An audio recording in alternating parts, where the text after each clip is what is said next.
One more, please. And one more. I think I've covered all of this stuff. Again and again.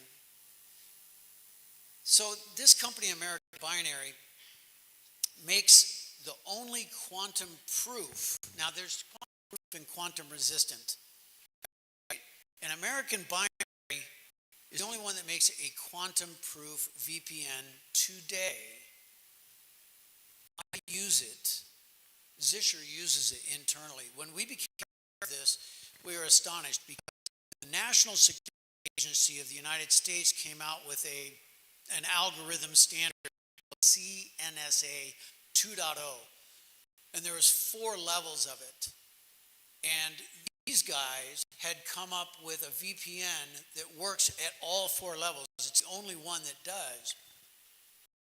I recommend we consider this. Now, I'm not pitching American Binary specifically, and I make no money doing it.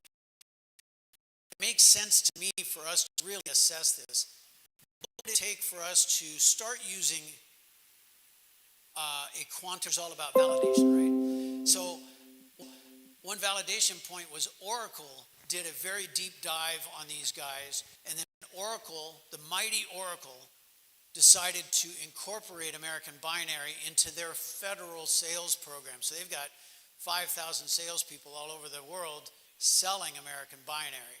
So that's a pretty strong validation point. I really encourage you guys to think about quantum. Read everything you can about it. Get curious, stay curious, because it's a double-edged sword. Yes, I do believe that it will cure Alzheimer's and cancer in our lifetimes. I really think that that's a possibility, and I'm no expert. But the adversaries can use it against us. So.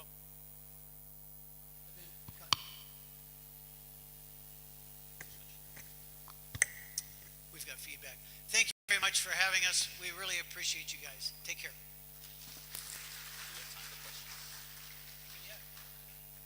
Do we have time for questions?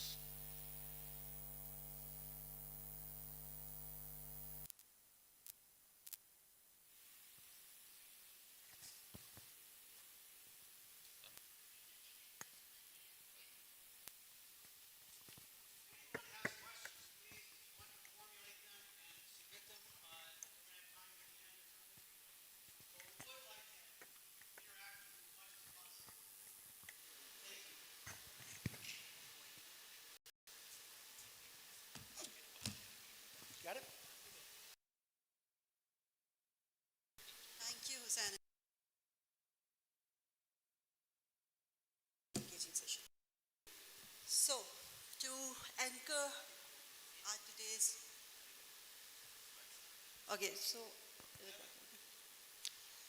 so in order to anchor today's agenda or today's motive, let's turn to a leader behind the truth that now Risk Associate is a powerhouse of accreditations. And Risk Associate is part of, or we can say that, the member of several international prestigious councils and syndicates. We are, Dr. Saab, Dr. Aftab Rizvi is the member of PCI Council. We are UCAS accredited certification body. We are the member of Cloud Security Alliances as well as American Institute of CPA. So other than that, of course, if we talk about the Risk Associate team, so it holds most rigorous certifications, and of course to make sure that our client is in the safe hands. So if we talk about that leader I'm referring to, Dr. Aftab Rizvi, so if we are, again, since we are in digital era, so if we talk about that our intersection, or we can say that the AI is intersecting the governance or the regulatory requirements. So yes, he is here to navigate us through this transformation as well. And of course, nowadays, we cannot focus only on the perimeters. There is the heart of enterprise, the data. And of course, let's, so We will discuss the technical part after the risk, after the Dr. So please join us to invite that leader on the stage, Dr. Aftab Rizvi, for the exclusive keynote on data-centric security shift. Thank you so much. Please, Dr. Aftab. Thank you very much. Yeah.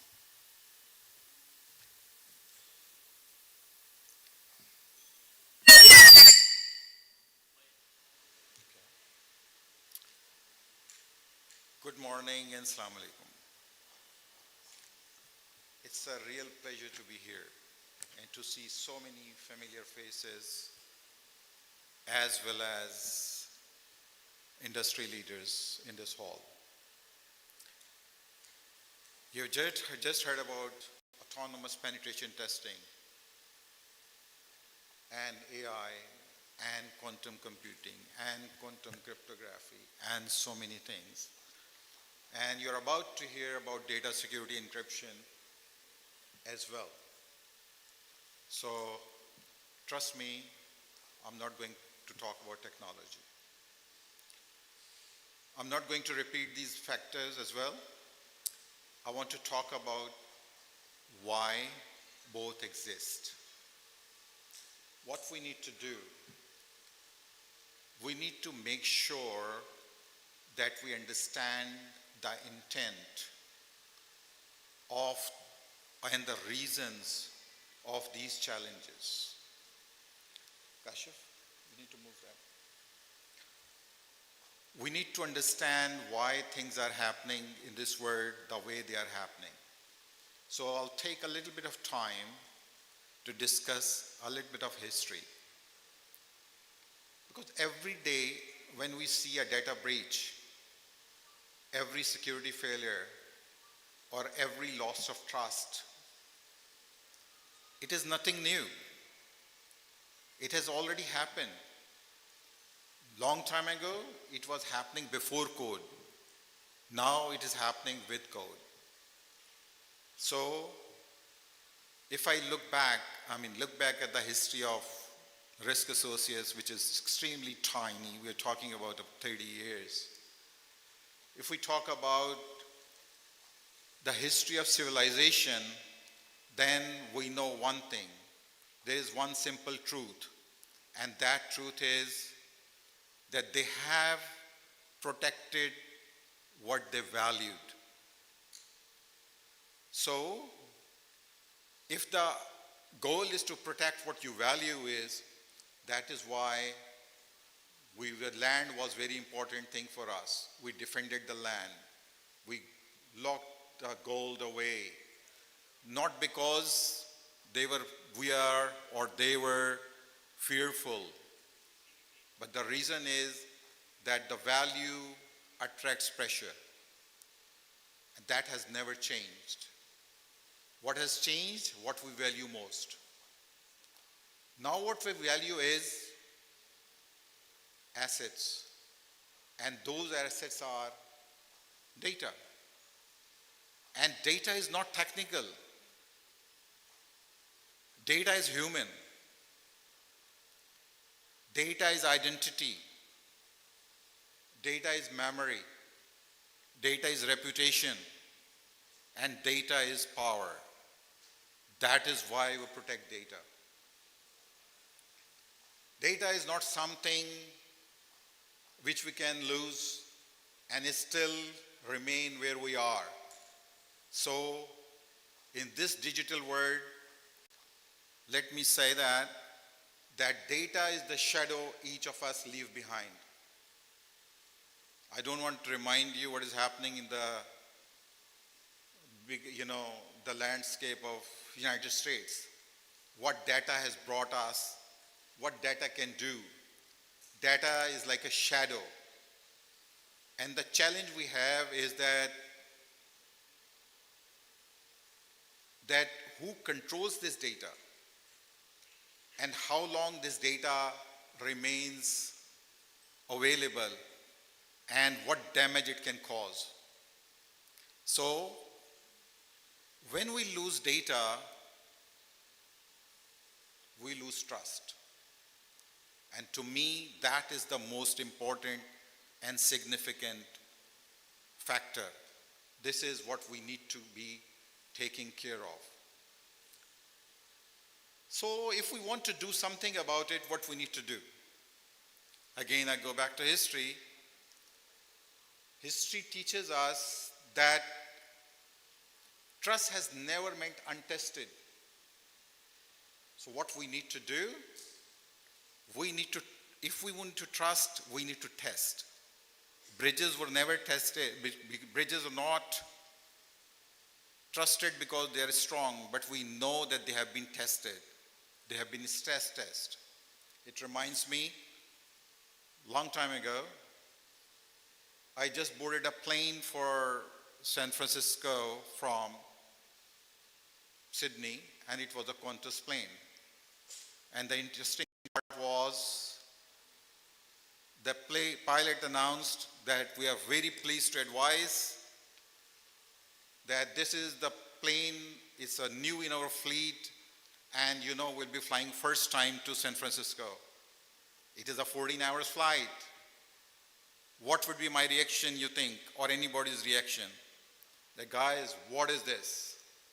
This plane is flying for the first time for that long haul flight. Is it safe? Should we do that? And again, the challenge was that we need to make sure, but that the only trust we had on that part was that this is a plane. This must have been tested. This has hundreds and thousands of sensors around it. So that means it is continuously being tested. It has been no one has said that it was tested last year and the checklist was completed and so on. So what we are trying to say now is that nothing has changed. The risks are as they were. With the advent of AI, we still believe that we are talking of new risks. But if we look back, the fundamental challenges are still there. When we talk about security, whether we're talking now or when we were talking in 1998, when I started working in IT security, we were still worried about the confidentiality of data. We were worried about integrity of the data and availability of data. But what has changed is that now the systems have changed. If we still rely on the methods we used to adopt at that time, we still rely on checklists, still rely on quarterly testing, still rely on yearly audits, I think that will be a serious problem. Why? Because the world has changed. At that time it was working. I'm not blaming or I'm not saying that we were ignorant, we were not doing the right thing. We were doing exactly the right thing. Why? The systems were moving slower than humans.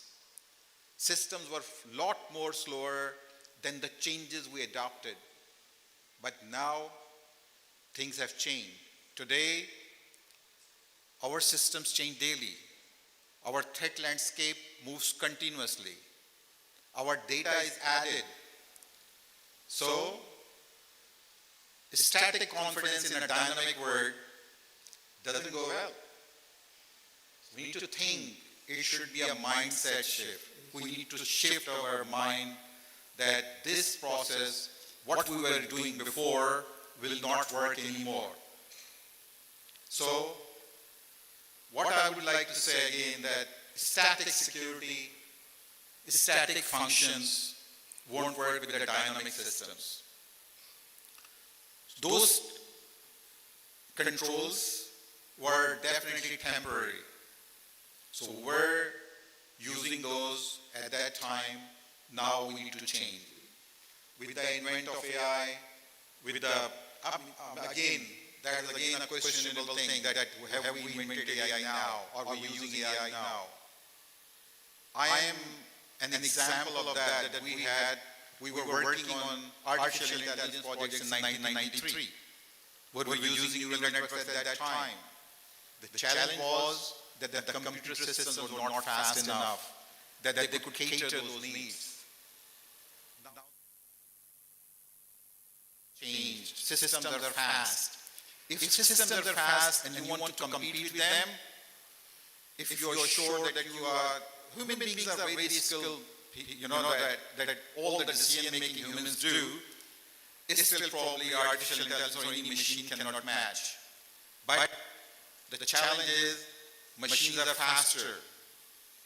Machines work continuously. They don't get tired. They are not sick. They don't think that, we have done this yesterday, so we should not be doing it today. It will be good enough.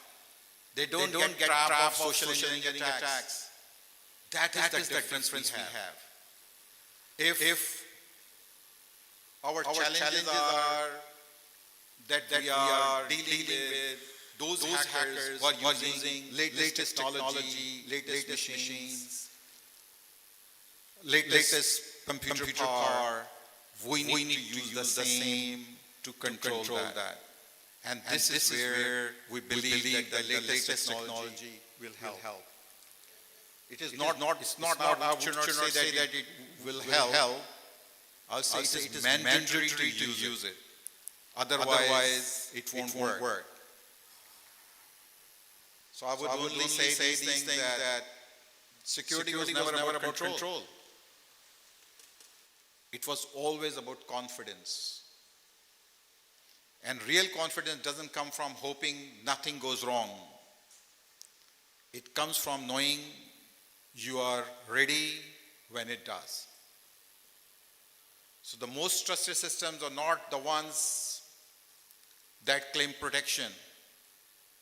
They are the ones, they assume pressure, embrace testing, and keep learning.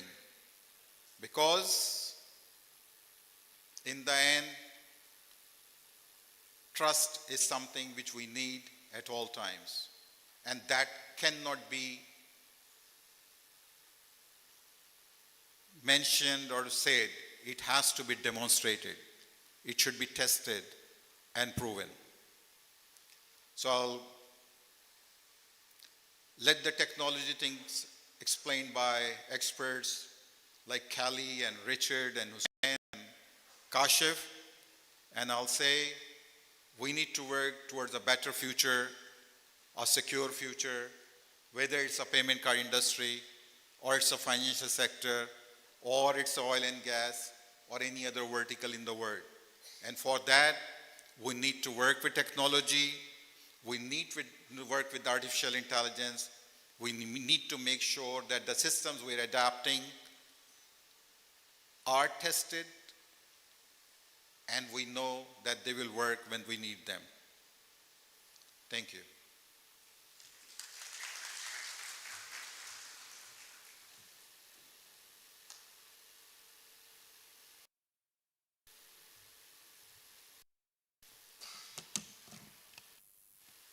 Thank you, Dr. Aftab. And I think that is the key ultimately of any success, because information security is all about bringing trust. And that's the language that even our business leaders want to talk about. How can we make our business more secure, and how can we earn the trust of the market that will be the ultimately sustainability of all businesses? To translate our efforts into national efforts now, we have a very special guest who has come all the way from Islamabad, and she's working at National CERT, and she's going to help us define how the government is making sure that all the procedures and experiences are being built into information that our companies can use to secure themselves better. Please welcome with me Adila Wakar.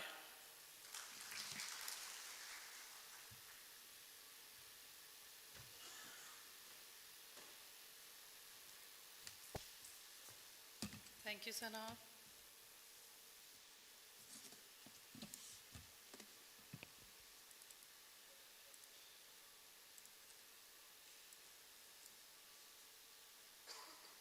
Bismillahirrahmanirrahim. Respected guests, esteemed speakers, my fellow colleagues, and the organizers of this insightful event, Assalamu alaikum wa rahmatullahi wa barakatuhu. It's indeed an honor for me to be here today at the Risk Associates CyberSec Summit 2026. My name is Adila Wakar and I'm representing Pakistan's National Cyber Emergency Response Team. I'm honored to share Pakistan's perspective on a question that is increasingly shaping the national security discussions across the world. So what does it take to build a resilient nation in today's data-driven world? As Dr. Aftab just said, we are living in a time where data has become the backbone of governance. Every digital service, whether in government, finance, energy, healthcare, or telecommunications, is powered by data, and where data flows, risk flows. So cyber resilience today is no longer defined by how quickly we respond to incidents, but rather it is defined by how well we protect our data, how intelligently we use it, and how effectively we learn from it at scale. In this context, cyber resilience operates in two directions. First, we must secure our data.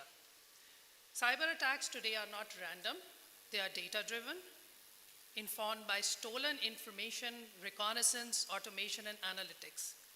Attackers understand our systems, they understand our dependencies, they understand sometimes even our behaviors. So protecting data, therefore, is no longer just about compliance, it's about national security and continuity. And the second and an equally important factor is that we must use our data intelligently. Security logs, incident reports, telemetry, and threat intelligence are not just operational artifacts anymore. When analyzed correctly, they become a strategic asset, enabling early warning, prioritization of risks, and proactive defense. And this dual approach lies at the heart of data-driven cyber resilience. Coming to Pakistan's context, this discussion is particularly important primarily because of the reason that Pakistan is undergoing rapid digital transformation. Over the past decade, we have seen consistent improvement in our digital maturity, including steady progress in international benchmarks such as the United Nations E-Government Development Index and the ITU Global Cybersecurity Index GCI. This growth is being driven by a clear national vision articulated through initiatives such as the Digital Nation Pakistan Act 2025, Digital Pakistan Policy, Pakistan Cloud First Policy, National AI Policy, National Cybersecurity Policy, E-commerce Policy, Pakistan Vision 2025, Udan Pakistan. I know there are too many of them. And then there are several other strategic policy and legislative frameworks also that the government of Pakistan is working on to support this digital transformation. With these initiatives already in place or in the pipeline, we are looking at an expansion of digital services across the public and private sectors at scale and at speed. But digital growth without resilience will always create systemic national risk if not addressed properly. As data volumes increases, as cloud adoption accelerates, and as systems become more interconnected, the attack surface does not only expand, it evolves. We are no longer just seeing disruptions, we are seeing data-targeted and data-driven campaigns where attackers intelligently weaponize stolen information to penetrate our defenses. To give you a sense of the scale that we are managing, during the first 3 quarters only of the year 2025 alone, Pakistan faced more than 5.3 million on-device cyber attacks, many of which involved info stealers and spy trojans. Our financial sector has been under particular pressure with the reported 114% year-on-year increase in banking malware, which was driven largely by sophisticated credential stuffing and AI-powered phishing attacks. Furthermore, nearly 30% of our industrial control systems have been probed by unauthorized actors through targeted reconnaissance and backdoor implants, highlighting that even our critical infrastructure is being mapped by adversaries who understand our data dependencies better than ever before. The question we must therefore ask is not whether Pakistan should digitize, because that decision has already been made.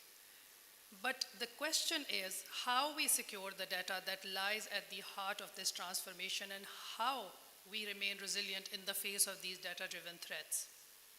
At the government level, data security is central to this challenge, the government of Pakistan, through the National Cert of Pakistan and other supporting institutions, is actively addressing cyber resilience across policy, process, capacity building, technology innovation and adoption, assessments, audits and compliance, and real-time incident response to national entities through a tiered structure encompassing sectoral certs, provincial certs, organizational certs, and private organizations. As National CERT continues to function as the central nervous system for national cyber intelligence, we aggregate incident data, malware indicators, and sector-specific threat information. We analyze patterns across the ecosystem and then translate those insights into advisories, alerts, and strategic inputs for policymakers. As we often say, individually incidents appear isolated, but nationally data tells a story. And this story enables us to anticipate threats, prioritize resources, and strengthen resilience before impact becomes national.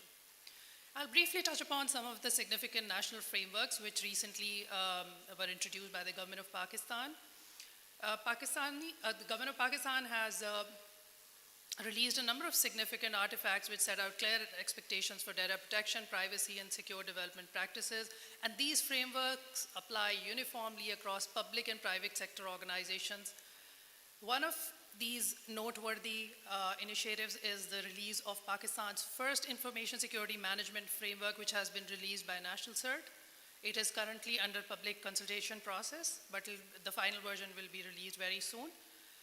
The framework establishes a structured risk-based approach to information security and specifically talking about the data security requirements. Within this framework, the control group 6, called the Essential Data Protection and Privacy Controls, specifically defines the national expectations for securing sensitive and critical data. In parallel, the Pakistan Security Standard, which was published by the Pakistan Standards and Quality Control Authority, mandates the implementation of data storage and privacy controls as part of secure development and software acquisition. Under Section 6.3 of the PSS, these requirements do not only apply to government sector organizations, but also to private sector organizations which handle personal data, sensitive information, or data related to critical infrastructure. Full compliance with the standard is required within 5 years of its publication by 2028. So you can imagine the requirement that the government of Pakistan has with respect to adoption of data security solutions. While these frameworks and associated governance structures are evolving and audit and assessment mechanisms are being introduced, at the same time, the government of Pakistan is also making significant efforts in capacity building across government entities, private organizations, and the wider ecosystem to ensure that people understand their role in protecting data and responding to cyber threats. So in other words, most of the key enablers, including governance, policy, processes, technical skills maturity, capacity development, etc., are being strengthened in a systematic and coordinated manner. However, if we are candid, and we must be, technology remains an area where we need to strengthen our national position. Well, Pakistan, like many other countries, still relies heavily on external technologies to protect its most sensitive data and critical digital assets. While international solutions do have their place, but long-term cyber resilience requires technological self-reliance, especially for national-level assets and critical data. As we say, resilience comes with capability, and we need to attain the capability to protect data within our national boundaries. We need to attain the capability to maintain visibility into how our data is processed and stored. Also, we need to be capable of applying security controls without any dependency risks, and more importantly, we need to understand how to leverage data for proactive intelligence-led defense. This is why indigenous, dependable cybersecurity solutions are no longer just desirable, they are strategic. And talking about data-driven cyber resilience, this is just not possible without advanced technological capability, which basically depends on intelligent monitoring and analytics, correlation of large volumes of security data, predictive detection using AI and machine learning techniques, and automation which allows the defenders to act faster than the attackers. These capabilities cannot remain entirely external if we are serious about protecting the national data, our national critical infrastructure, and our sovereign digital assets. This is where local innovation becomes essential, and from a national perspective, we are in need of strong indigenous solutions or adopting solutions like the one that were just launched here a little while ago. We are in need of solutions that are aligned with our national security and regulatory requirements, as Kelly and Hussain just mentioned, that their products are compliant with the national regulatory frameworks issued by SECP and other similar bodies. We need solutions that understand our local infrastructure, threat patterns, and the operational realities. Also, we need indigenous solutions which can enable organizations to shift from reactive security to proactive resilience to keep pace with the data-driven trends.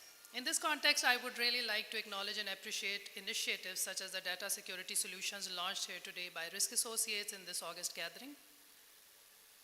Efforts like these demonstrate the kind of capability-driven innovation that is needed to strengthen our national cyber resilience. Building on the example set by Risk Associates and Dr. Aftab's team, I strongly encourage developers, startups, and technology providers to invest in building dependable local solutions or adopting solutions which similar to the nature that were just presented here, particularly in the areas such as data security, analytics, threat detection, and AI-driven defense. National CERT actively supports this direction through initiatives such as the Cyber Solution Registration Program, which provides a structured pathway for indigenous solutions to be assessed, trusted, and considered for adoption at the national level. Before I finish, I would like to conclude with 3 key takeaways. First, cyber resilience in a data-driven world requires protecting data and using it intelligently. One without the other is insufficient.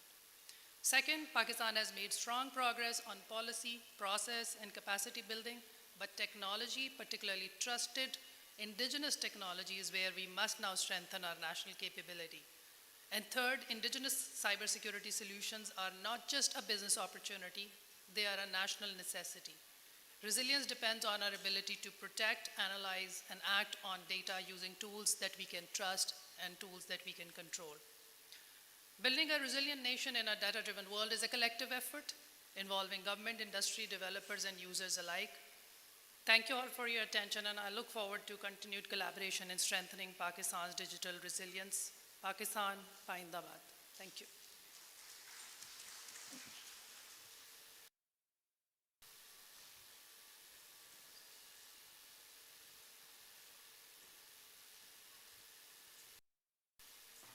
Thank you, Adila, and that was a very insightful overview of how we need to build a community together and how we need to work on indigenous knowledge base and indigenous solutions.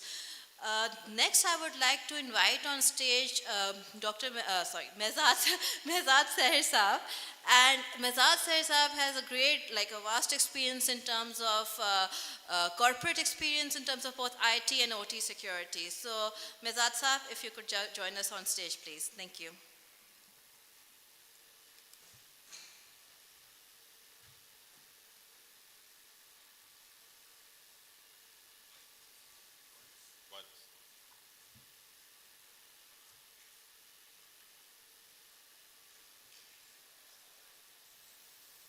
Hello. Thank you, Sana, for giving me honorary degree of PhD in this event. I'm very grateful to her. I can recall a long time back once I was joining the cybersecurity profession, I was told that I'm supposed to serve CIA. And I was very confused, means I want to serve Pakistan. So why they are saying you are supposed to take care of CIA? Then, we came to know the CIA stands for confidentiality, integrity, and availability. So once I came to Pakistan, and I became, 10 years back, the CISO of PTCL and Telenor, I was told that I'm supposed to take care of mostly confidentiality. And I was challenging these guys. In a country where people are still waiting for their actually judgment for a murder case for more than 20 years. If someone will go and shout that my CDR, they are revealed and they are exposed, and he's standing in the middle of the city, who's gonna pay attention? Because we have more priorities, more bigger issues. Unfortunately, they are also not yet resolved. So customer data record, once you talk about data while working in in a telecom or in an environment where customer data is very much considered very critical, will have to understand the culture of that country. Later on, I went to banking industry and I was told the credit card information is very much critical. And that data I'm supposed to secure. And think about a culture where if we go to a restaurant, we hand over ourselves our credit card and we don't bother ourselves to actually stand up and, at least escort that poor guy who's maybe barely earning 20,000 per month. And we are just checking his pulse if he can remain honest with our 1 million rupees or 2 million rupees worth of credit card information. So that is the level of, I will say, the care we pay to our credit card information. And then I moved to manufacturing industry while working as the CISO of energy sector, chemical sector, manufacturing. And mostly this industry demand that we should believe on air gap. Air gap means by default the security is secure and you are not supposed to worry a lot. But what I will say, air gap basically is an understanding gap. Unfortunately, this was misused a lot. And this misunderstanding gap actually is understanding gap. You can see what happened in Iran in the form of stuck nest. They did the perfect air gap, no internet connection, and eventually through social engineering, they were able to go inside. So the data around all these examples, which I have given to all of you, so somewhere the confidentiality is important, like in a bank or in a telecom environment, somewhere integrity like a power plant or a atomic power plant, the integrity really matters. And availability perspective, if the plant data is not available, even for, let's say for 1 hour, it can cost a loss of $1 million. Okay, so that shows the complete pictures. So we as a CISO, although we were in a journey of securing CIA, we ended up actually, meeting AI, which came recently, 3-4 years. It is nowadays is a hot, discussion. So my point is the data perspective, the privacy and all these things, they were already, struggling. I give you example. Last month I was in Australia and I was experiencing the Meta eyeglasses, where they were telling me if you are going to wear this, wherever you will go, it will start profiling that this lady or this man is having what type of dislike or likes, and then you can start conversation. And my point was, let's say if I'm wearing such glasses in this hall, and it is telling me each and everyone sitting in this hall and giving me precisely about their profiling and their very critical data, someone who has not yet actually uploaded his profile on the social media, I think that guy, looks like he is not from this island. He might be from somewhere else. So I think the time is approaching where people will not start complaining about their data breach.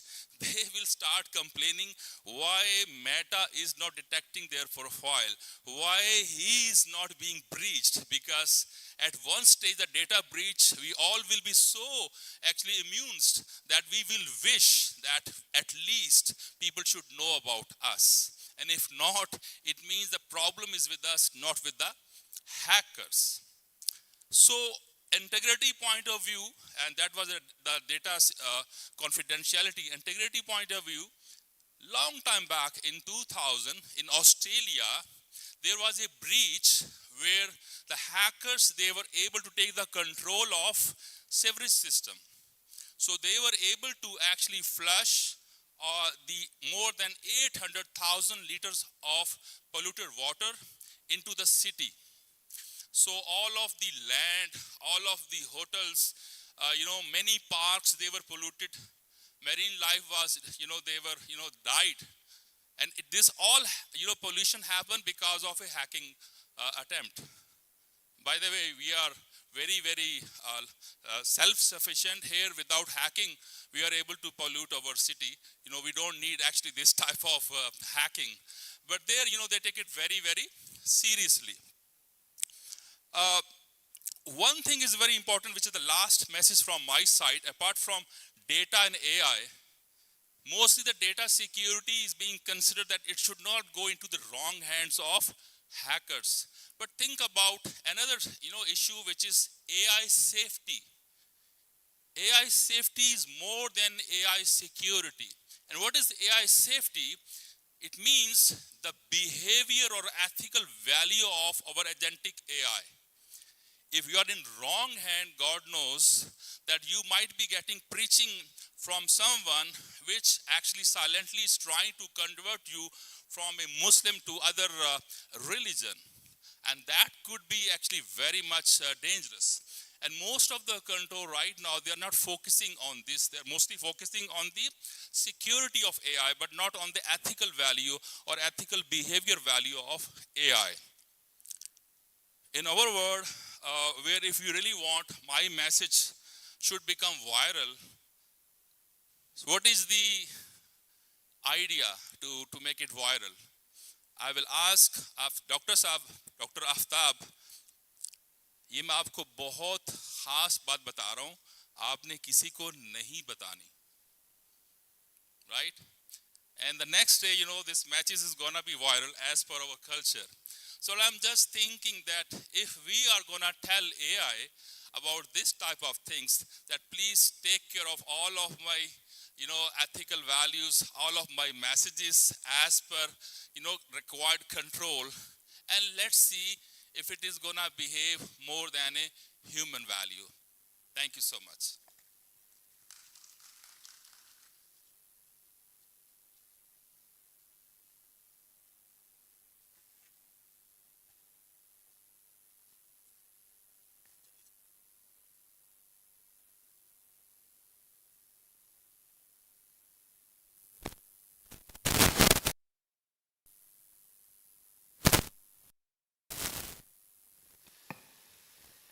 We now have a solution that we're very proud of. It's majorly done by Pakistani team, by people here, Risk Associates, and by Richard, who has joined us from Australia. And we're going to talk about data-centric security. How do you know where your data is? How do you keep the data itself secure? Because as a nation so far, what we've done really is that we are able to successfully put controls around data. But we need to go ahead in securing the data itself. And Richard and Kashif are going to help us understand how they're going to make you do that. So Richard, thank you. Come.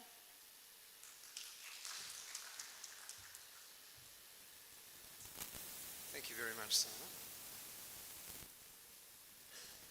It's a pleasure to be here in Pakistan. It's my first trip, but it's not the first trip for Australians. T20, so we won't talk about that just yet. I'm just going to set up here and make sure that's on. That's on.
Australia's going to win.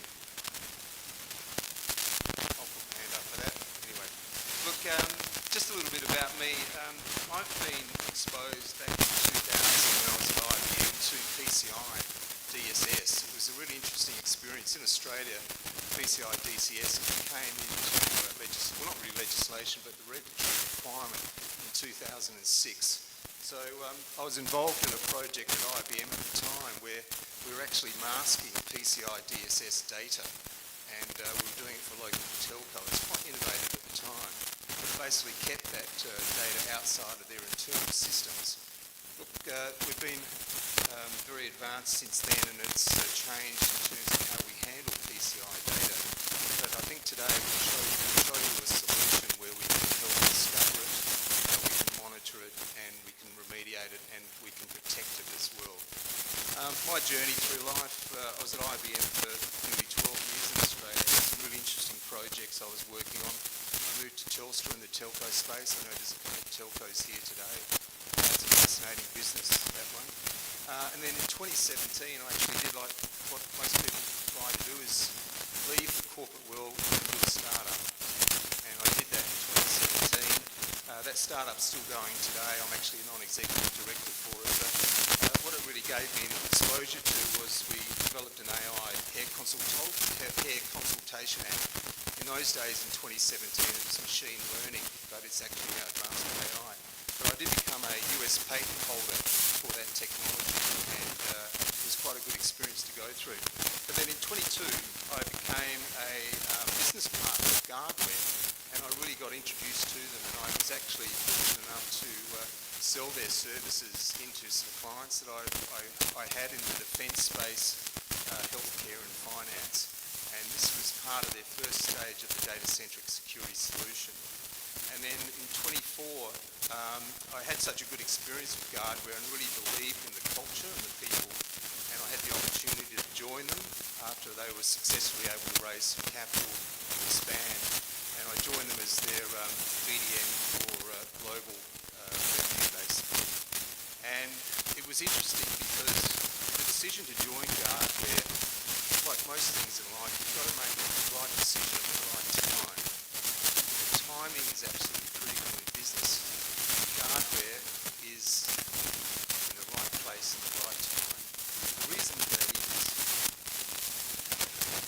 we're in what I'm calling a perfect storm. We've got enormous challenges ahead. Every one of us here, leaders in industry, government, telcos. The concern that we've got is that we currently are in a situation where we've got technology that's passive, that's pervasive. Everyone's using it, and yet we've got uncontrolled growth in our data. Data is everywhere. It's being shared everywhere. Enormous challenges. And we don't know where that data is stored. That's the problem.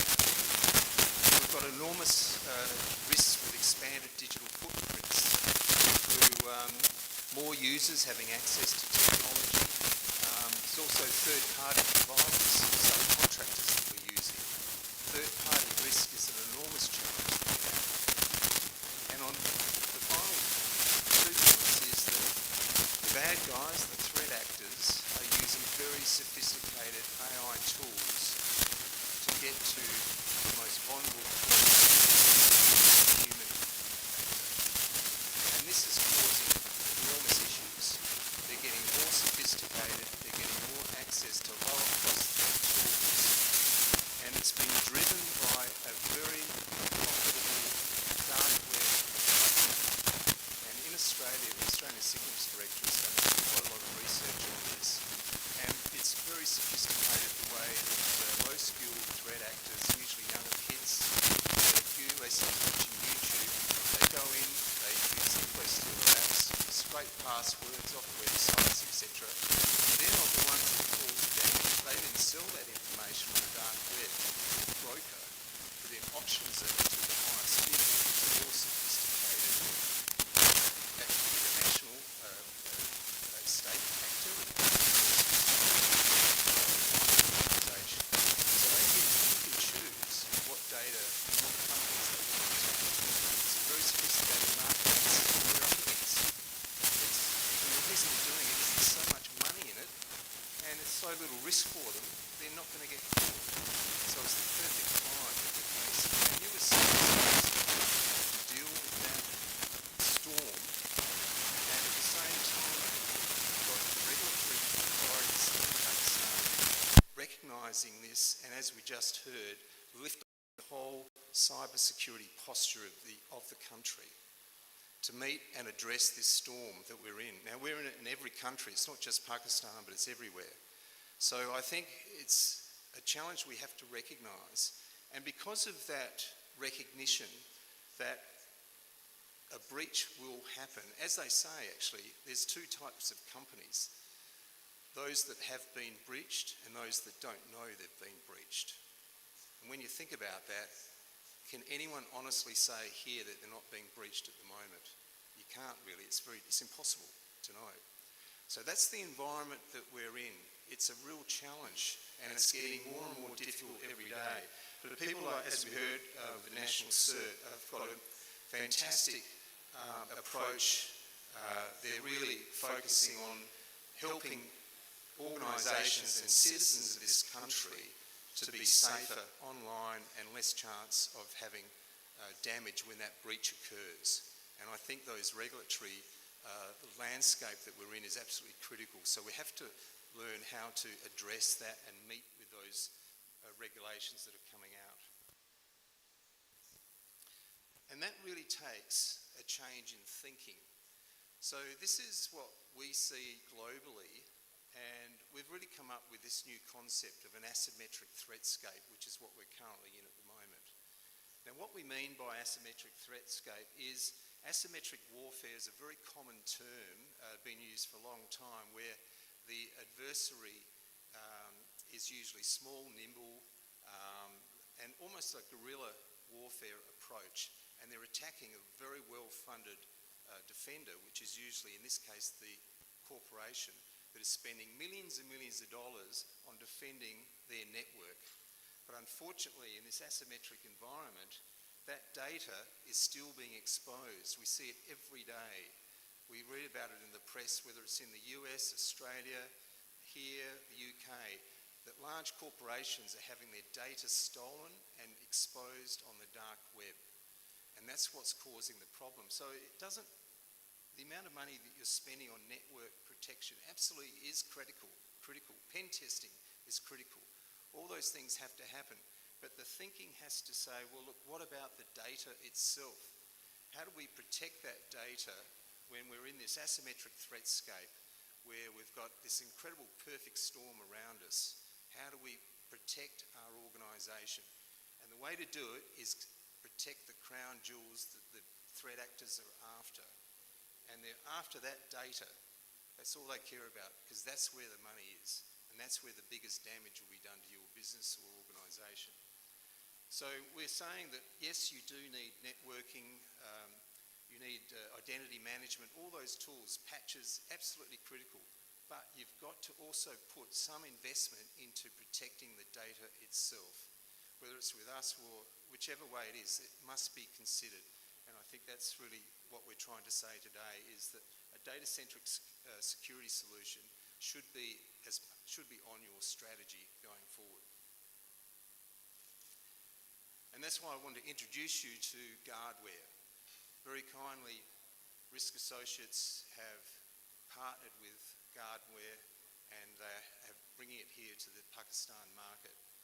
Now, Guardware is an Australian data-centric security vendor, and when we talk about data-centric security, we're talking about protecting data itself.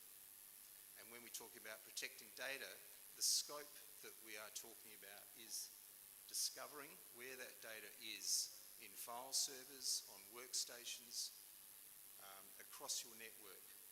Because the old saying, as Kelly said before, if you don't know where your data is, you can't secure it. You cannot secure it. So you need to know where it is. And once you've identified where it is, you need to monitor how that data flows around your organisation to make sure there's no policies being breached or people are making mistakes and sharing that inadvertently with third parties. Because errors do happen. People do make mistakes. And also, once you identify where that crown jewels lies, you then want to protect it. this is the innovation that we're bringing to Pakistan, which we've developed with the University of New South Wales under a defence-funded program, where we can now persistently encrypt unstructured data and protect it from being stolen. And that's what we'll talk about today. Now, a bit about Guardware and Risk Associates. Guardware is, as I said, an Australian company, but Rizwan Mahood is the CEO and also one of the visionaries behind Guardware, along with Ian McKinley and Dr. Simon Scott and Akil. But Rizwan is from Karachi. He's a homegrown lad, and he lives now in Sydney. And so there's a really good connection, I think, between Guardware and Pakistan because of that. And Rizwan has had a very successful life in cybersecurity. He was one of the large, he was the CEO and CISO for one of the large universities in Malaysia for many years. And this is where he got the vision to think about how can I protect the data that's being stolen, because the people that were trying to get the data at the university weren't threat actors in those days, they were students. The students were trying to attack and get the exam results. And so he had this vision to come up with a solution, and he partnered with Ian McKinley, who's one of the co-founders. Ian's based in the UK, and we've just opened our office in Manchester, which is the defence hub of the UK, actually, and we're doing a lot with, starting to do a little bit of work with the UK government over there. And then also there's Dr. Simon Scott is our Chief Data Scientist. This particular technology that we've developed is very sophisticated from an encryption perspective, but it's also very simple to use. And the key to it is what we've done in the way that we can decrypt and encrypt at speed. And that's where Dr. Simon Scott has really been the heavy lifter of that technology. And then in terms of support, we have Akil Subud. He's based in Nepal, which is a neighbour of yours, and we have a very good development team in Nepal. We've got a fantastic group of people there that are incredibly dedicated, and they're right on your doorstep to support you and also to hear about how we can improve the product. We're always about improving and listening to what you need as an organisation. So we're very interested to get that feedback through Risk Associates and Kashif's team to be able to continue to develop the product and make it more and more valuable to your business. And here in Karachi, we have Kashif, who has put together a fantastic team that are here today, and we're really pleased to be working with the calibre of people that are in Kashif's team. It is really quite an honour. So congratulations, Kashif, for putting that team together.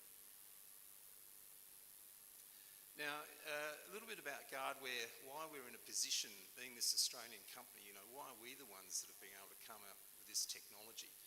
Well, we've always been a data-centric security solution company. And we've originally started with a monitoring tool. Think of a DLP, if you like, but it's a bit more sophisticated than that. And that monitoring tool has, for a number of years, been used by a number of customers. You can see below there our customer base. Mitsu is a Japanese bank, by the way. You may not be familiar with that name. They're a customer. And then we have defence like Penske. They make a lot of motor oils. They're a US company. In Australia, they have about 1,500 employees. They're a customer of ours in Australia. And we also have colleges, Rosebank College, local government. So there's a really broad range of clients already using part of our monitoring service. But the vision was not just monitoring. Rizwan had this vision around data, around persistent encryption. And fortunately, we were able to win a $7 million collaboration agreement under a defence fund in Australia to further develop our encryption tool. And the objective of that fund was to uplift the cybersecurity posture of the entire defence supply chain in Australia. That's what the vision was, because they recognise that the perfect storm is coming, and the perfect storm is what we're in, and we need more sophisticated tools to prevent that data theft. So we're able to work with the University of New South Wales and we've been able to release our persistent encryption tool. It's available today. So if you do want to have a look at it in more detail, certainly speak to Kashif's team after this and we can organise some meetings. But when we talk about data-centric security, we've mentioned it a few times today. I don't know if it's in your strategy at the moment, but what I can tell you, in Australia, the Australian Defence, the representative of the Chief Data Integration Officer for Defence, who's got quite a significant billion-dollar budget, put up at a Gartner conference in June last year his key 2 priorities for Australian Defence. First one is a zero trust architecture along with data-centric security. So if Defence is saying that's an important strategy and a key priority, then I think that's a good indicator that everyone else should be looking at data-centric security as well. Now, this is a bit of a mud map. I'm trying to sort of show here the scope of what Guardware does in terms of discover, monitor and protect. So if you can imagine, this is an organisation. It's a very simplistic approach, but effectively it's, you could probably all relate to it. You'll have in the middle there typically your systems, which will be potentially Microsoft 365 based, though in your case I know that you use other open source tools as well, like Google, etc. But so let's just use this example. And M365 will have a number of tools that does get visibility of the sensitive data. You've got a tool like Purview, which is a bit difficult to use, but it's got capability to see how that data flows and where it's stored. But the challenge is there's blind spots in the organisation, and these blind spots are occurred because your employees are very sophisticated. As we all know, everyone's got mobile phones, they're all using apps, whether it's Dropbox or ChatGPT or Signal. They've got a lot of sophistication where it's very easy to exfiltrate data without your knowledge. So there's a blind spot where, whether it's by accident or whether it's malicious, you really don't know how that data is being flowing out of your organisation. And in terms of a regulatory approach, the regulator is going to want you to know that information. You cannot avoid it. You need to tell them if you've had any data leaked through inadvertent channels or shadow IT. On the other side of the coin, you've got the malicious approach where insider risk, particularly in Australia, has been called out by the Australian Signals Directorate as a really dangerous position that organisations need to take more seriously, because there's a lot of pressure on employees financially these days, and it's very easy for a threat actor just to go up and pay them 5,000 rupees to download a file onto a USB, for example. And quite often the employee won't know what they're doing. They might think, yeah, I'll get a bit of cash, put the USB in a drive, download some files, it's gone. So you want to be able to protect your data from that, and that's where the Protect encryption tool comes in, that anything that's valuable can be encrypted, and if they did download that to a USB, it's worthless. And we'll talk about that a little bit more. Also, data ransomware. You've got the risk where it's not just them encrypting your servers and databases and not giving you access. What they're doing these days, look, they might do that actually, but you can always back it up. You can recover from it, you can walk away from it. But what you can't walk away from, if that data through ransomware attack gets exposed publicly, as soon as it goes out in the public, it's a different story. It's a situation of losing trust with your customers. It's also fines and penalties from the regulator, and it also takes up a lot of sweat time from the executive of the company, and it's not a good space to be in. So any sort of opportunity to reduce that risk of ransomware should be looked at, and one very good way to do it is if you have data stolen through a ransomware attack and it's encrypted, then you can virtually walk away from that because you're not going to be exposed publicly. You're saving face by having your data protected. And then finally, the supply chain, that can also be a particular dangerous area where you've got third parties that may not have the same level of sophistication that you have as an organisation. So you're dependent on them protecting some of the data that you may have outsourced to them. And then finally, the person at the end there is someone who's resigned from a company and might think, oh, I might just take some files and send it out via Gmail. You know, that's not being monitored, I know that. And they'll take that data and go to their new job, and all of a sudden they've got a whole lot of your intellectual property that your competitors now have got. Now, that's in Australia, that's quite common, unfortunately, but it's very common, I think, in most places. So where Guardware comes in is we're a single solution that really gives you, well, first of all, it can discover where that sensitive data sits across the organisation. So you can look for it across file servers, old workstations. It'll also allow you to monitor. All those blind spots become now visible. So we can see what people are putting into ChatGPT, whether it's a sophisticated document or not. We can see if someone's uploading a file to Google Drive, for instance. So all these sort of potential shadow IT areas, just go back. All these potential shadow areas, you now have the lights on, you can see what's happening. And that is one of the key factors in terms of meeting some of the regulatory requirements. You have to see what's happening so you can report on any movement that's not compliant. And then finally, the malicious insider approach, ransomware, that's our Protect encryption tool that solves that problem.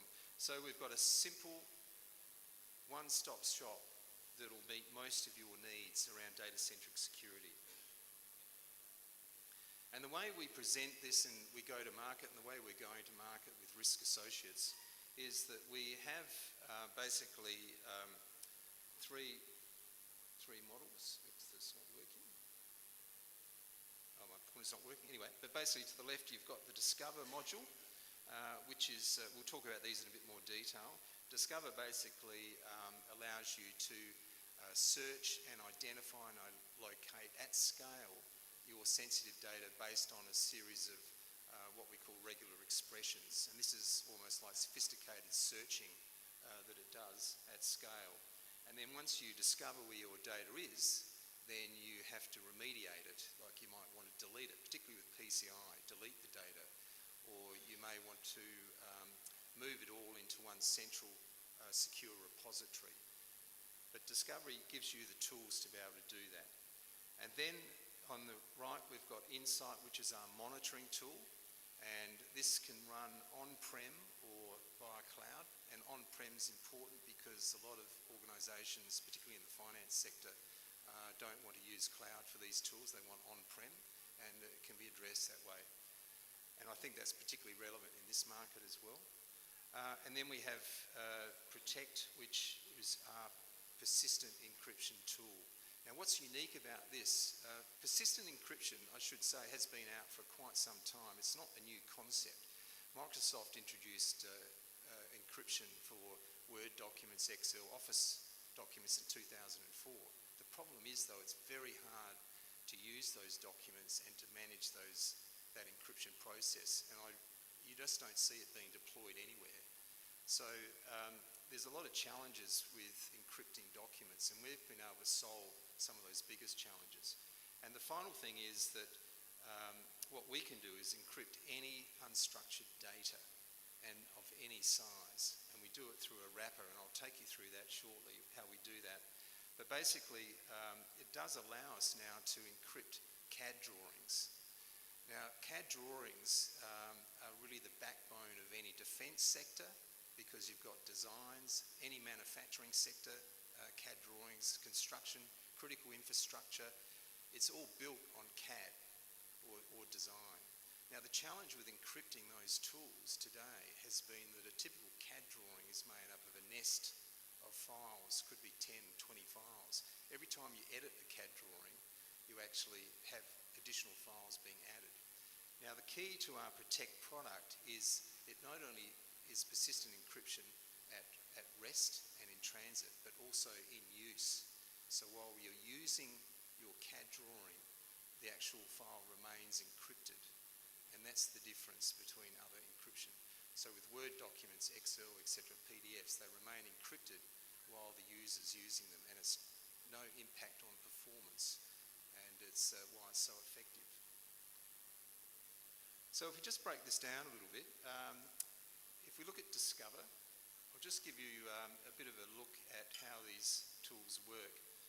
Okay, so Discover is all about identifying where that data is and then labelling it or classifying it, and then investigating that data to see if it is actually at risk, and then remediating that data. Now, obviously PCI DSS is of key to people in the room, and that's a big use case, but it also can be for health information, PHI, or it could be for intellectual property within your organisation. There's no limitation of what we can actually search for, but the common use case is PCI these days. And what's key about this is that it's agentless scanning.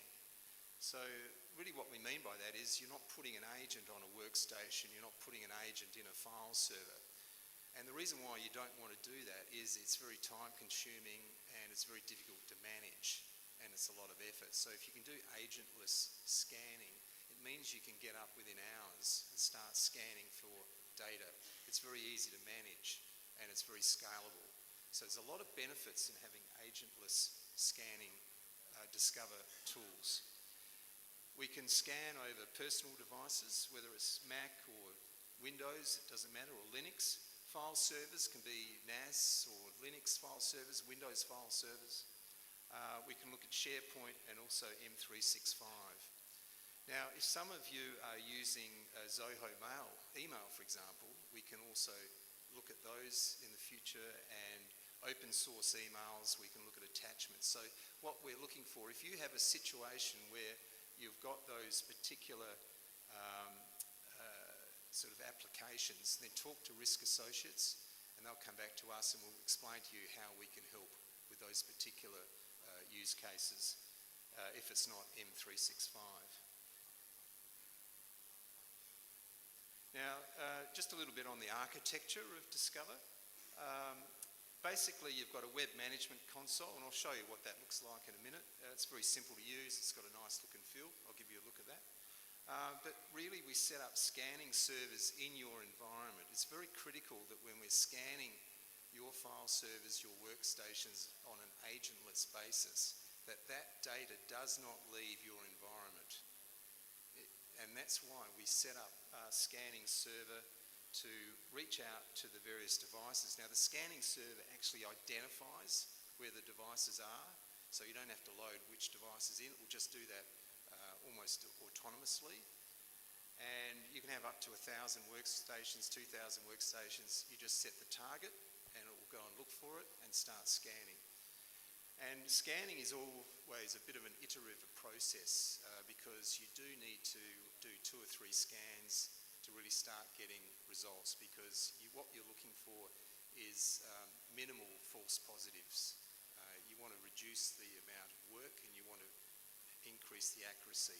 And when you're scanning, it is quite sophisticated, and Risk Associates uses some various templates that we've got for Pakistan. I'll show you those in a minute.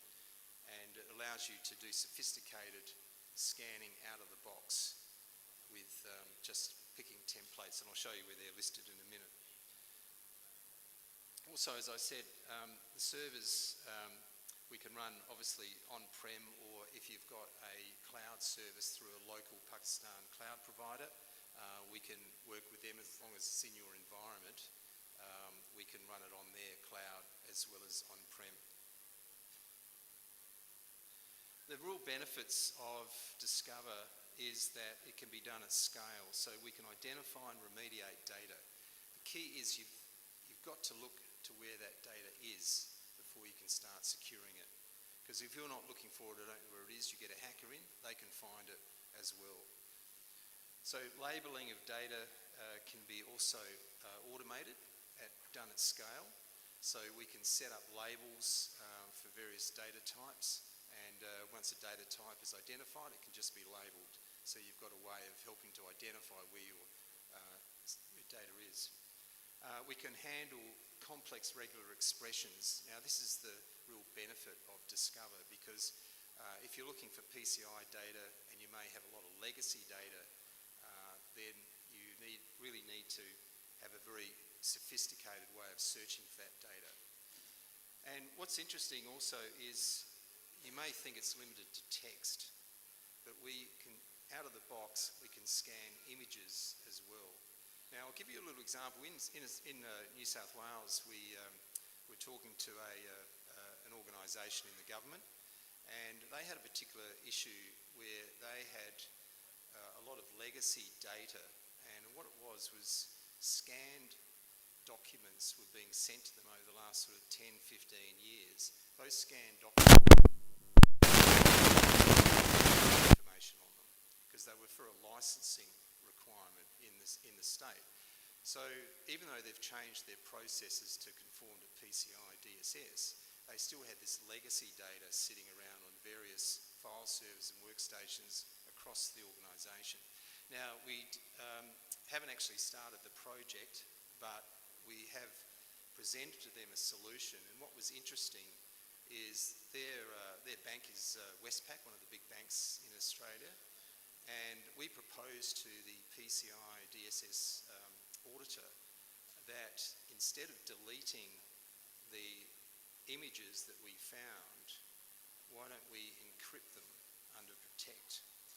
Now, this is quite a unique approach. Now, why this was particularly important for this use case is this government department was being requested by the courts to submit evidence, and that evidence could be 10 years, 15 years old, and they would have to go back and bring up this scanned data as evidence of that licence being issued. So they couldn't delete it. And that's one of the challenges with data. It's best if you can delete it and get rid of it if it's gone past its expiry date, but in this case they couldn't. So we proposed to them at the auditor, and in theory they said, yes, we'll accept that as a way to meet PCI DSS compliance. Now, I'm not an auditor, I'm not accredited to say that would actually get through, but that was the anecdotal advice we got at the time. So it's worth exploring those sorts of things, and obviously Risk Associates can help you really classify that or come to determine whether that will work. But it's another way of looking at solving a problem, particularly with legacy data and scanned images. Images, credit card images, those sorts of things. So being able to scan and identify where those images are through the one solution is a great benefit. The other thing too, just as I said before, it's very quick to get Discover up. We can literally get it up and running, spin up a scanning server on site, very simple. We can install the agents in that scanning server that will then reach out to all the workstations and file servers. We can install that within sort of 20 minutes. It's very simple. And then we can start scanning after we do a little bit of back-end work. Within 2 hours, we can start servicing data.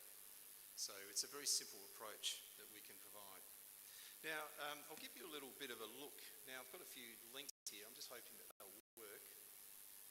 I'll just show you what the interface looks like. Is that coming up? Oh gosh, it is. It's working. Great. Happy days. So that pretty much is the look and feel of Discover. I'll try and move this around here. So you've basically got a very simple, very user-friendly page at the front where you can start the configuration and the scans. In the organisation here, you can set up users, agent configurations, etc.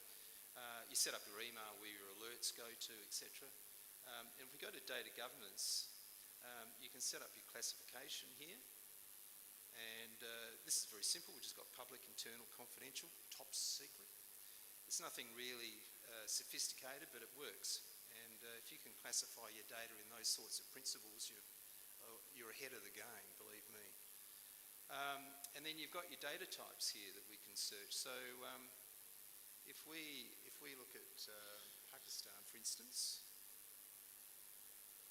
so this is what we call our regular expressions. So out of the box, we've got local PCI DSS expressions already in place. So virtually tomorrow, you could ring up Risk Associates and say, I just want to run a small test and search for PCI data for Pakistan credit cards. We could do it. So it's very simple, and simplicity is the best. Now, once you set up your regular expressions, you can then actually go and run a scan. And so you get a little dashboard here of, I'll see if we can get a bit more of the screen up actually. A little dashboard here of how the scans are going. This is a demo environment, so there's a few little, like you'll see a few little things there that haven't finished, but that's okay, that's part of the dashboard.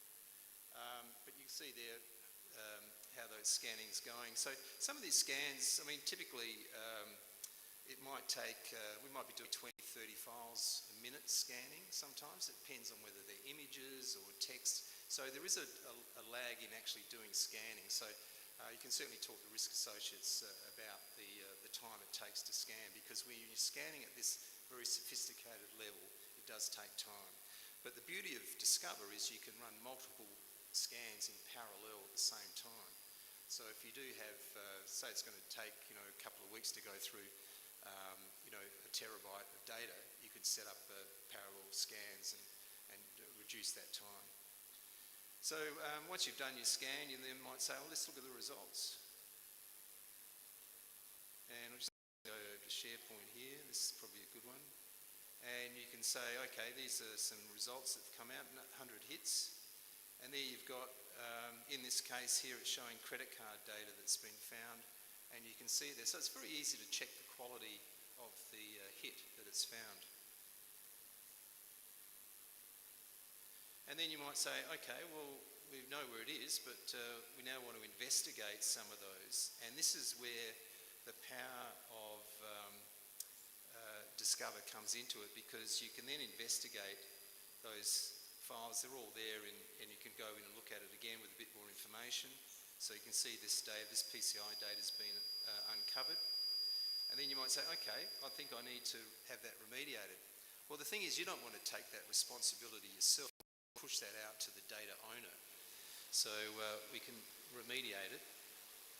And this is just an example that this file will now be sent out to the data owner, and it's their responsibility to delete that file, because they know the value of it. And you can actually just run the scan again in a few weeks' time, and if it's still there, you can go back and send it to them and say, hey, look, you haven't done it yet.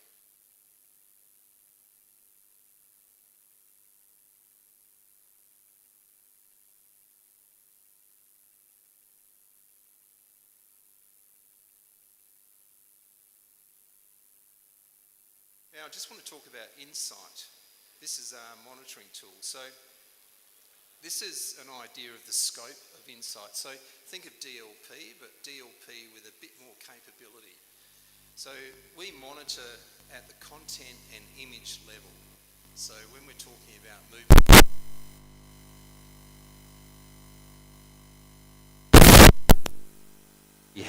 this is where we can pick up those blind spots and shine a light on how that data flows around the organisation. But what's more interesting is that there's a lot of data that does flow, but really you want to know what's the data that's most critical to you, because there can be a lot of noise that comes from DLP systems. So the way we address it is under a set of business rules.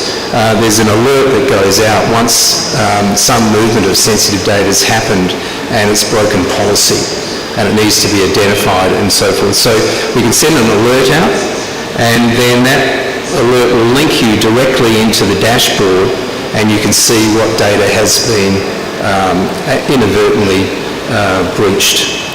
Now, there's also some productivity tools behind that as well, you can see, but also in addition to that, because we've got this capability, and I'll talk about this in a little bit more, but we can educate users. So when they do accidentally do a breach, we can send them out a little speeding ticket, and I'll show you that in a little bit more detail shortly.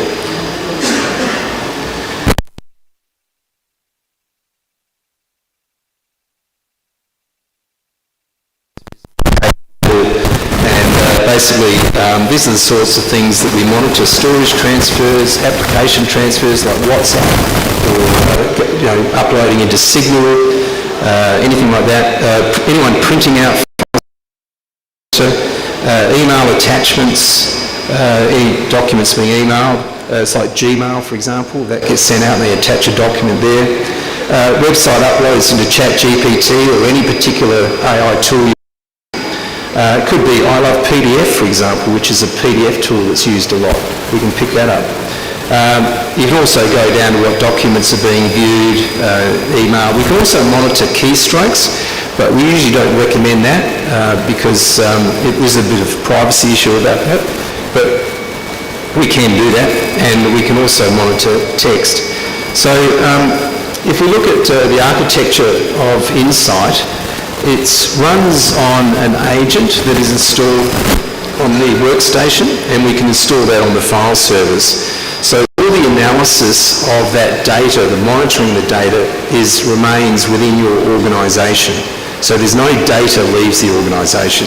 It's actually done on the file server and the laptop. And then we can, though, integrate with Office 365 as well, and we do that through a cloud monitor. So if you're running Office 365, we can also monitor the movement of data across personal devices.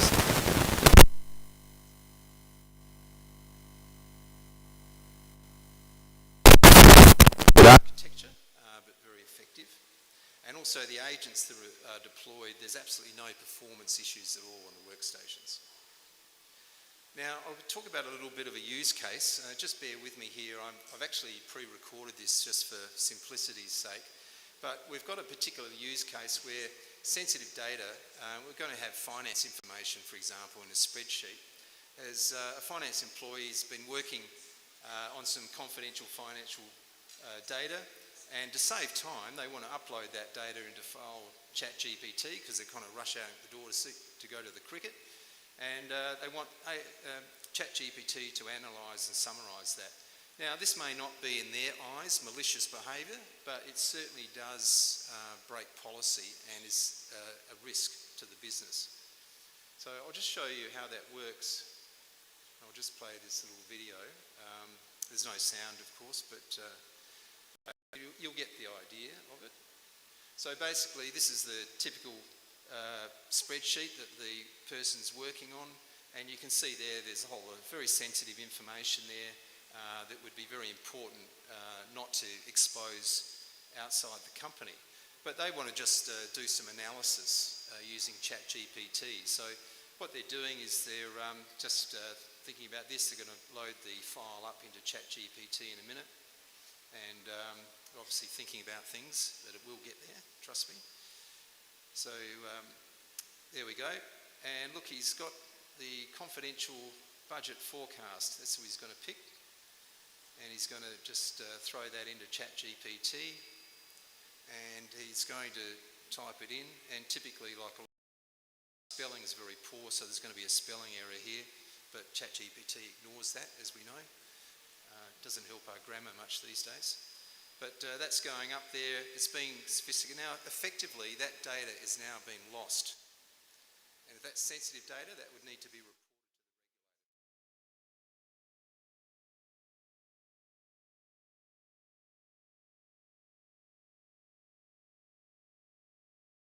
regulator. And it was had funding for a recent flood, and there was 10,000 names of local residents, their financial data, everything was uplifted into ChatGPT, and it made the front press of that department, and I'm sure that was a job-shortening role for whoever was looking after that. But that's what happened. A subcontractor actually updated the data into ChatGPT. Now, I'll just stop that here, because what I'm going to show you is we've seen that data go up into ChatGPT, but now we've got eyes on that. You as an organisation are going to be alerted to that, and I'll show you how that works. So we're just going to go back to the actual email. Now, I've had to sort of simulate this a little bit, so apologies for that. But assuming that email came into the CISO, or you could get that automatically going to the SOC or the scene, that alert. And instead of having to go back into Insight in the dashboard and look for it, you just get a link. And there's been files uploaded to the generative AI websites. That's what you've been monitoring. And this particular employee has done it. So let's just click on the link and see where we go.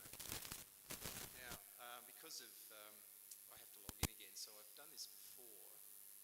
And this is where it takes you. That dashboard, that link takes you to this dashboard, to that employee.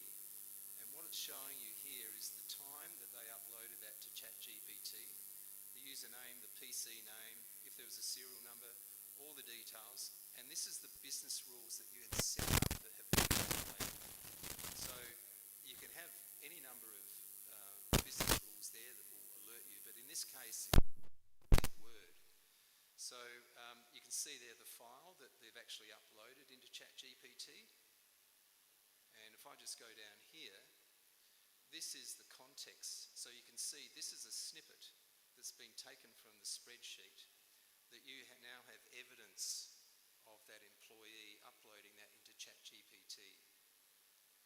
Now that happens, that'll give you complete control over what people are doing with sophisticated documents on AI, for example. Now we can do that same scenario for people downloading to a USB, to uploading to Google Drive, to uploading to home. It's the same principle, the same alert, and it's a very simple, effective approach. Now there's a big upside on this for you as well, and I just wanted to show you about that. I'll just go back to the presentation. Is because you've been given an alert as the SOC or the CISO, what we can also do is we can send an email to that employee and advise them that they've broken policy because they've uploaded a document to ChatGPT that was sensitive. So this is a very, very powerful tool.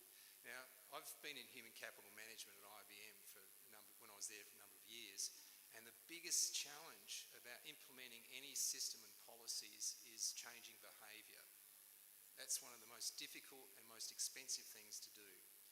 Now, this is one of the most simple and most effective way to change behaviour of employees to understand that security is their responsibility, not just the organisation's.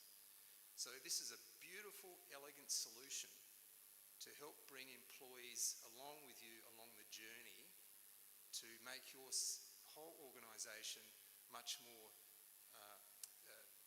much better cyber posture across the organisation, because you've got your employees understanding that where the risk is.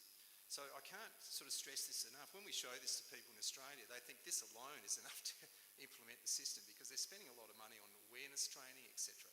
But this, I think, is a fantastic solution. I'm really, really proud of the way the team's put this together. So any alert that comes through, we can send that email. That's completely customisable. We always think it's got to be sent in a very positive way because of the very perfect storm we all live in, that it's up to that employee to look after their company's data. And then we just take a section of that data which has come from Insight, which shows them the facts of what they've actually done. And then usually we say there's a call to action, and I think the best way is to push this back out to their manager, not come back to the CISO, but to the manager, and your normal HR processes will handle it. Because the manager can get emailed as well, and the employee must go to the manager and explain why they've done it. Now, there may be a genuine business reason why, but at least that gets that conversation happening, and then the manager will then decide whether there should be any sort of penalty for that employee. But the IT CISO doesn't need to worry about it. The business is taking care of it, and that is a big time saver. So I just wanted to really share that with you. Now, finally, probably running a bit out of time, sorry, but I'll just go into Protect.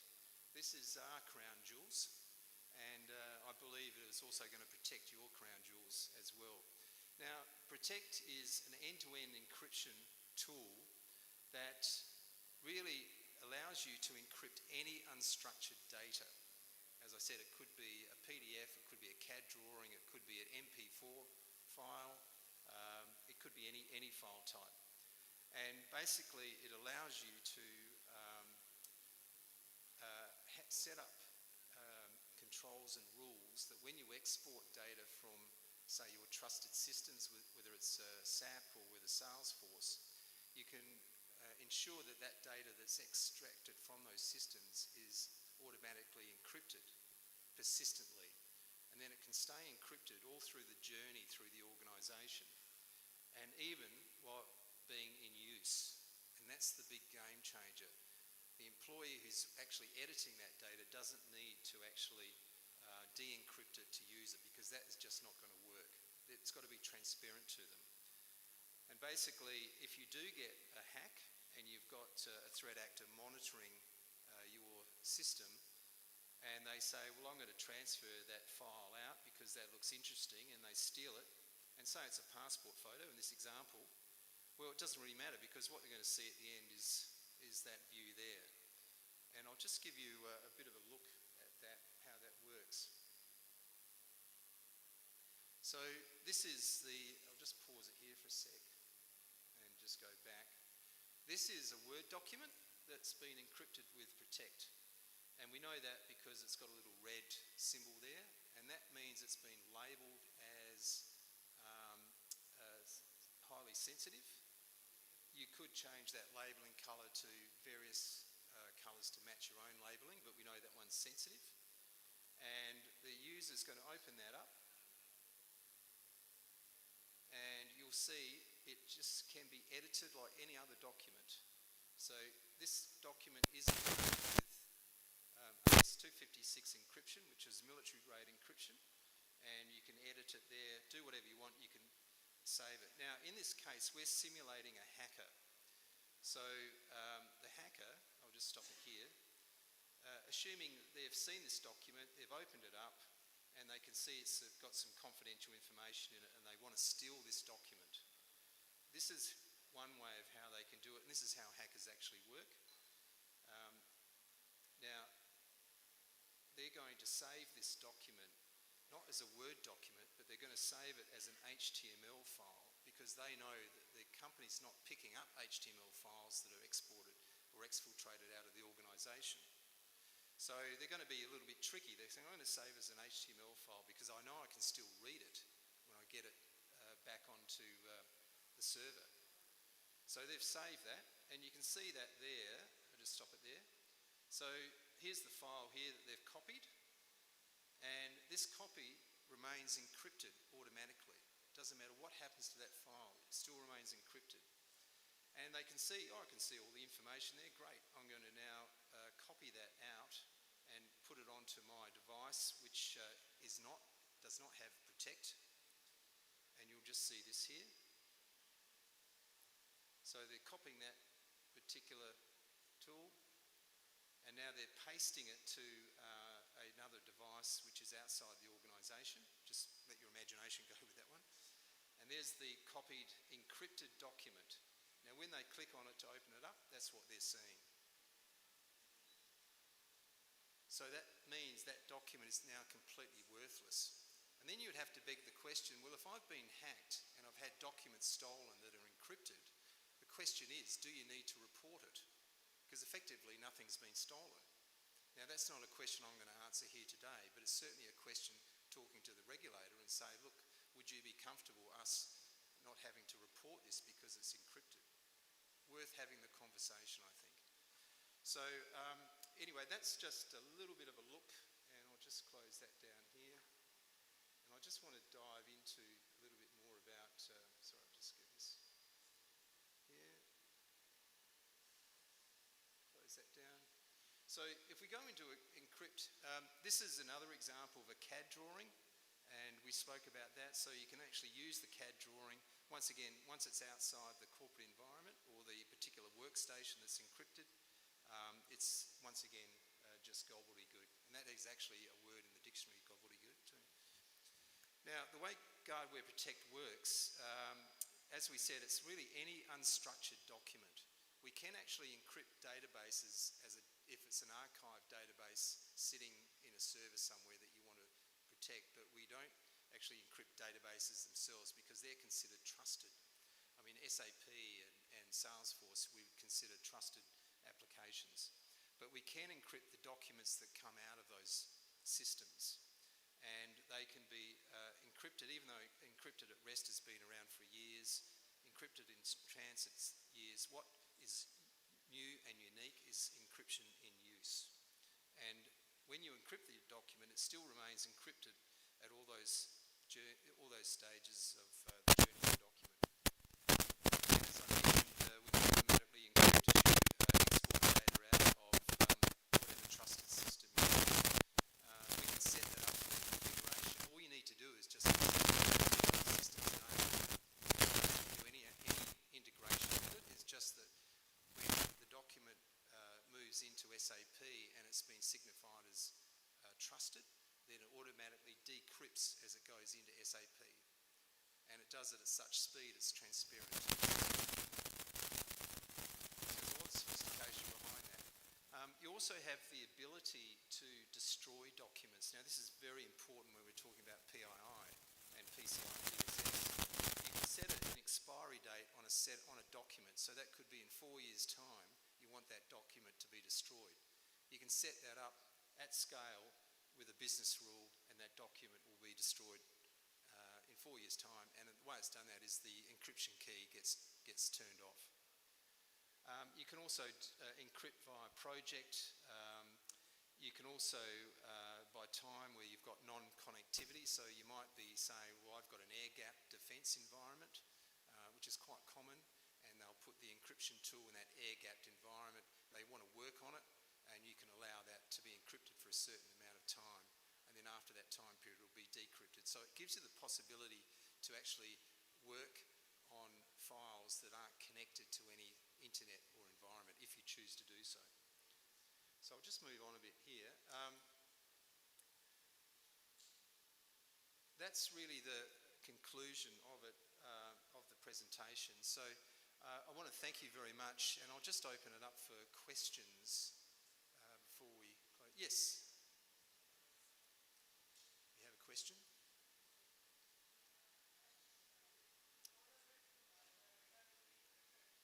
Sorry, actually, I might just need a microphone, if that's Hello. okay.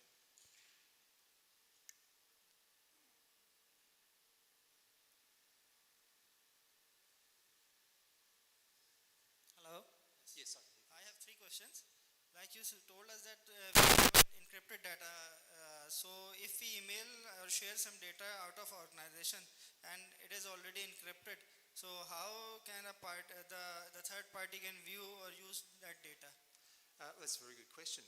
Just to repeat the question, so you've got encrypted data and you want to share it with a third party that you trust, and that could be a law firm, it could be a subcontractor, for example.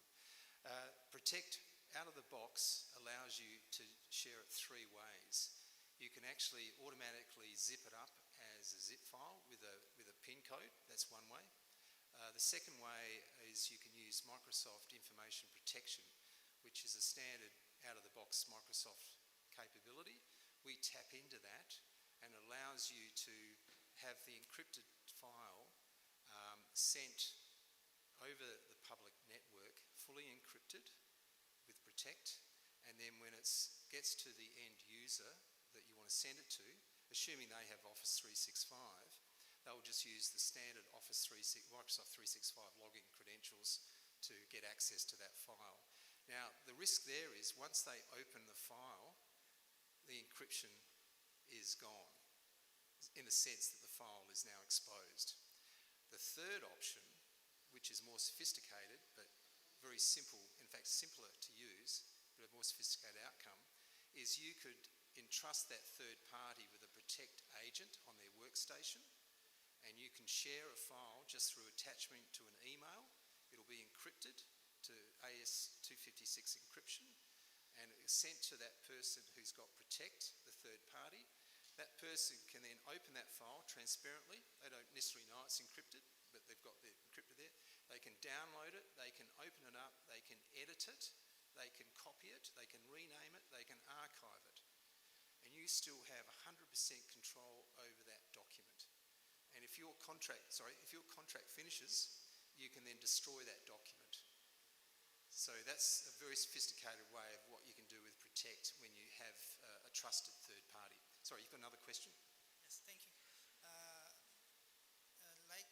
Does it also encrypt the data in our databases like SQL Server, Oracle Server, and like we have a Veeam for example, we have a Veeam backup server, that backup data is also encrypted with the help of this? I'll just repeat the question. I'm not too sure I fully understand. So you're asking, can it encrypt packet data? Yes, like the database data, like in Oracle database or in SQL database. Right. So if we take a normal database, we don't actually encrypt within the database because the expectation is that database would be encrypted anyway. But the challenge, as I mentioned, was actually when you export from that database, that data then becomes exposed and we can automatically encrypt it at that point. So we're talking about unstructured data here, not actually databases themselves being encrypted. So it's important to understand that scope that we can help with. But the issue is unstructured data is where the damage is done, where people get into a database, extract it, and it remains vulnerable, whereas if you extract it and automatically gets encrypted, you've got the problem solved. Yes, another question? Yes, last question. Excellent. What is the license model? The license model is a very simple annual subscription user base, per user. We also do for enterprise licensing for very large organisations, but it's very affordable. Our whole philosophy around Guardware is to democratise security globally, and we've got a global plan to expand this. As I mentioned, we're in the UK. We're working with Risk Associates to expand into the Middle East and this region, and also in Asia, and we've got clients in Malaysia and so forth. So we know that the market is ready for this, and we want to make it affordable and of high value. And that's also for small organisations. We can have clients up to 20 people. So a small consulting firm would be able to implement our Protect model, our data-centric security solution. So we're encouraging businesses of all sizes, corporates down, to take advantage of it. Thank you. Any other questions? Hi, this is Adil. I have one question. Yes. Yeah. Sorry. Oh, there you are. Yeah. Yes, you were hiding. So one question, as you said, it's that tool basically, it's about the network security through network scanning, network at the network level. So it helps to identify the from person and the to person the data is communicating to, right? And what about in the scenario where we have AI bots? Because in AI world, it's the challenge that how to identify who is accessing the file and all that. So what about in the scenario where the bots are involved?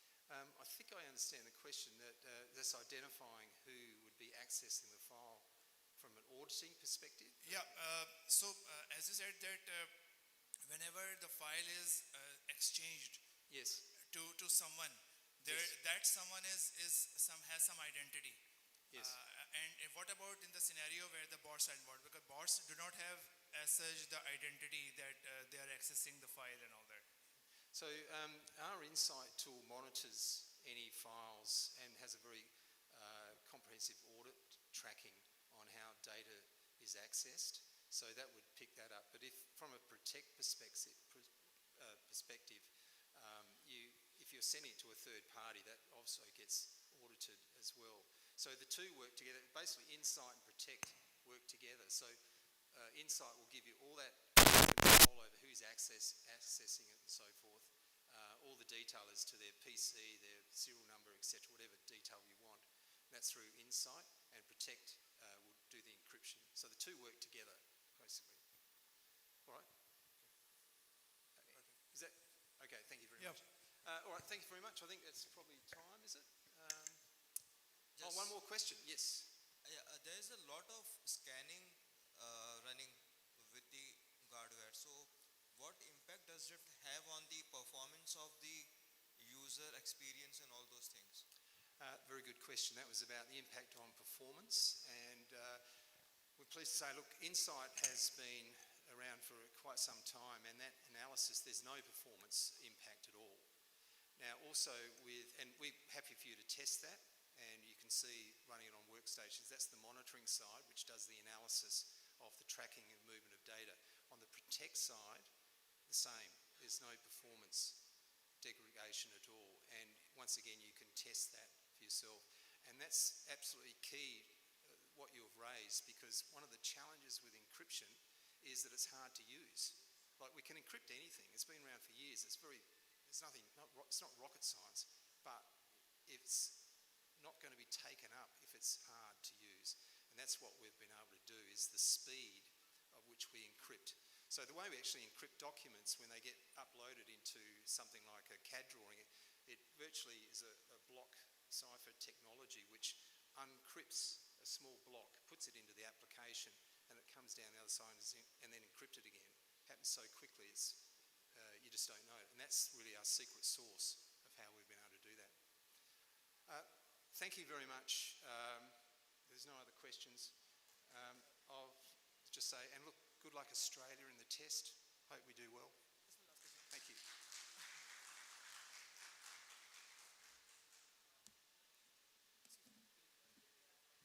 Oh, one more question. My name is Sahar.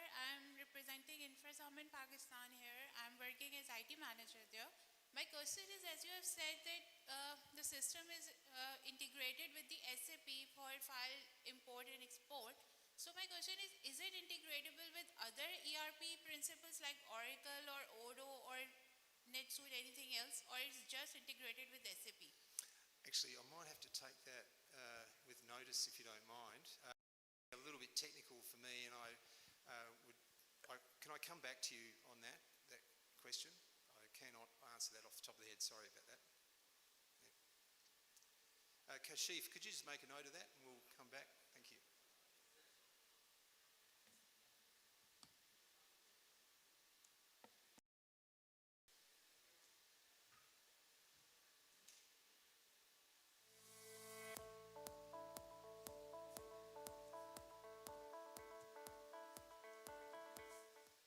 Thank you so much, Richard, for such an extensive discussion on Guardrail. So, dear audience, every one of you has a folder in front of you, and there is a QR code. You can just scan the QR code and schedule a demo with our experts for this solution. So, we have discussed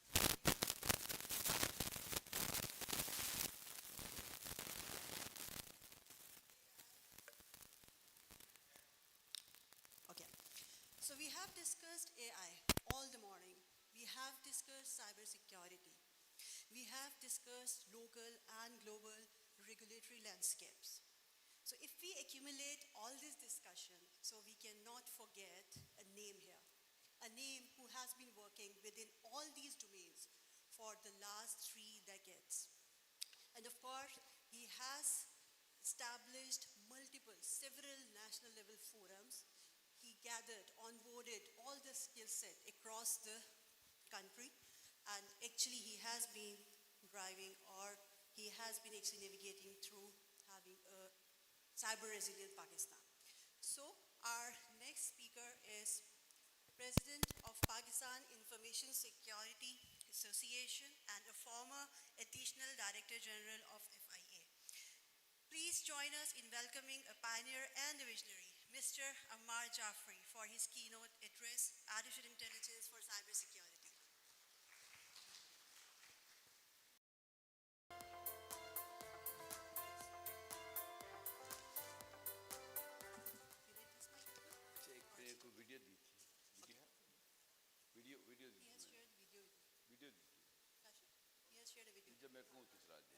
right जी, अल्लाह के पाक नाम शुरू करते हैं जो बहुत रहमान और रहीम है।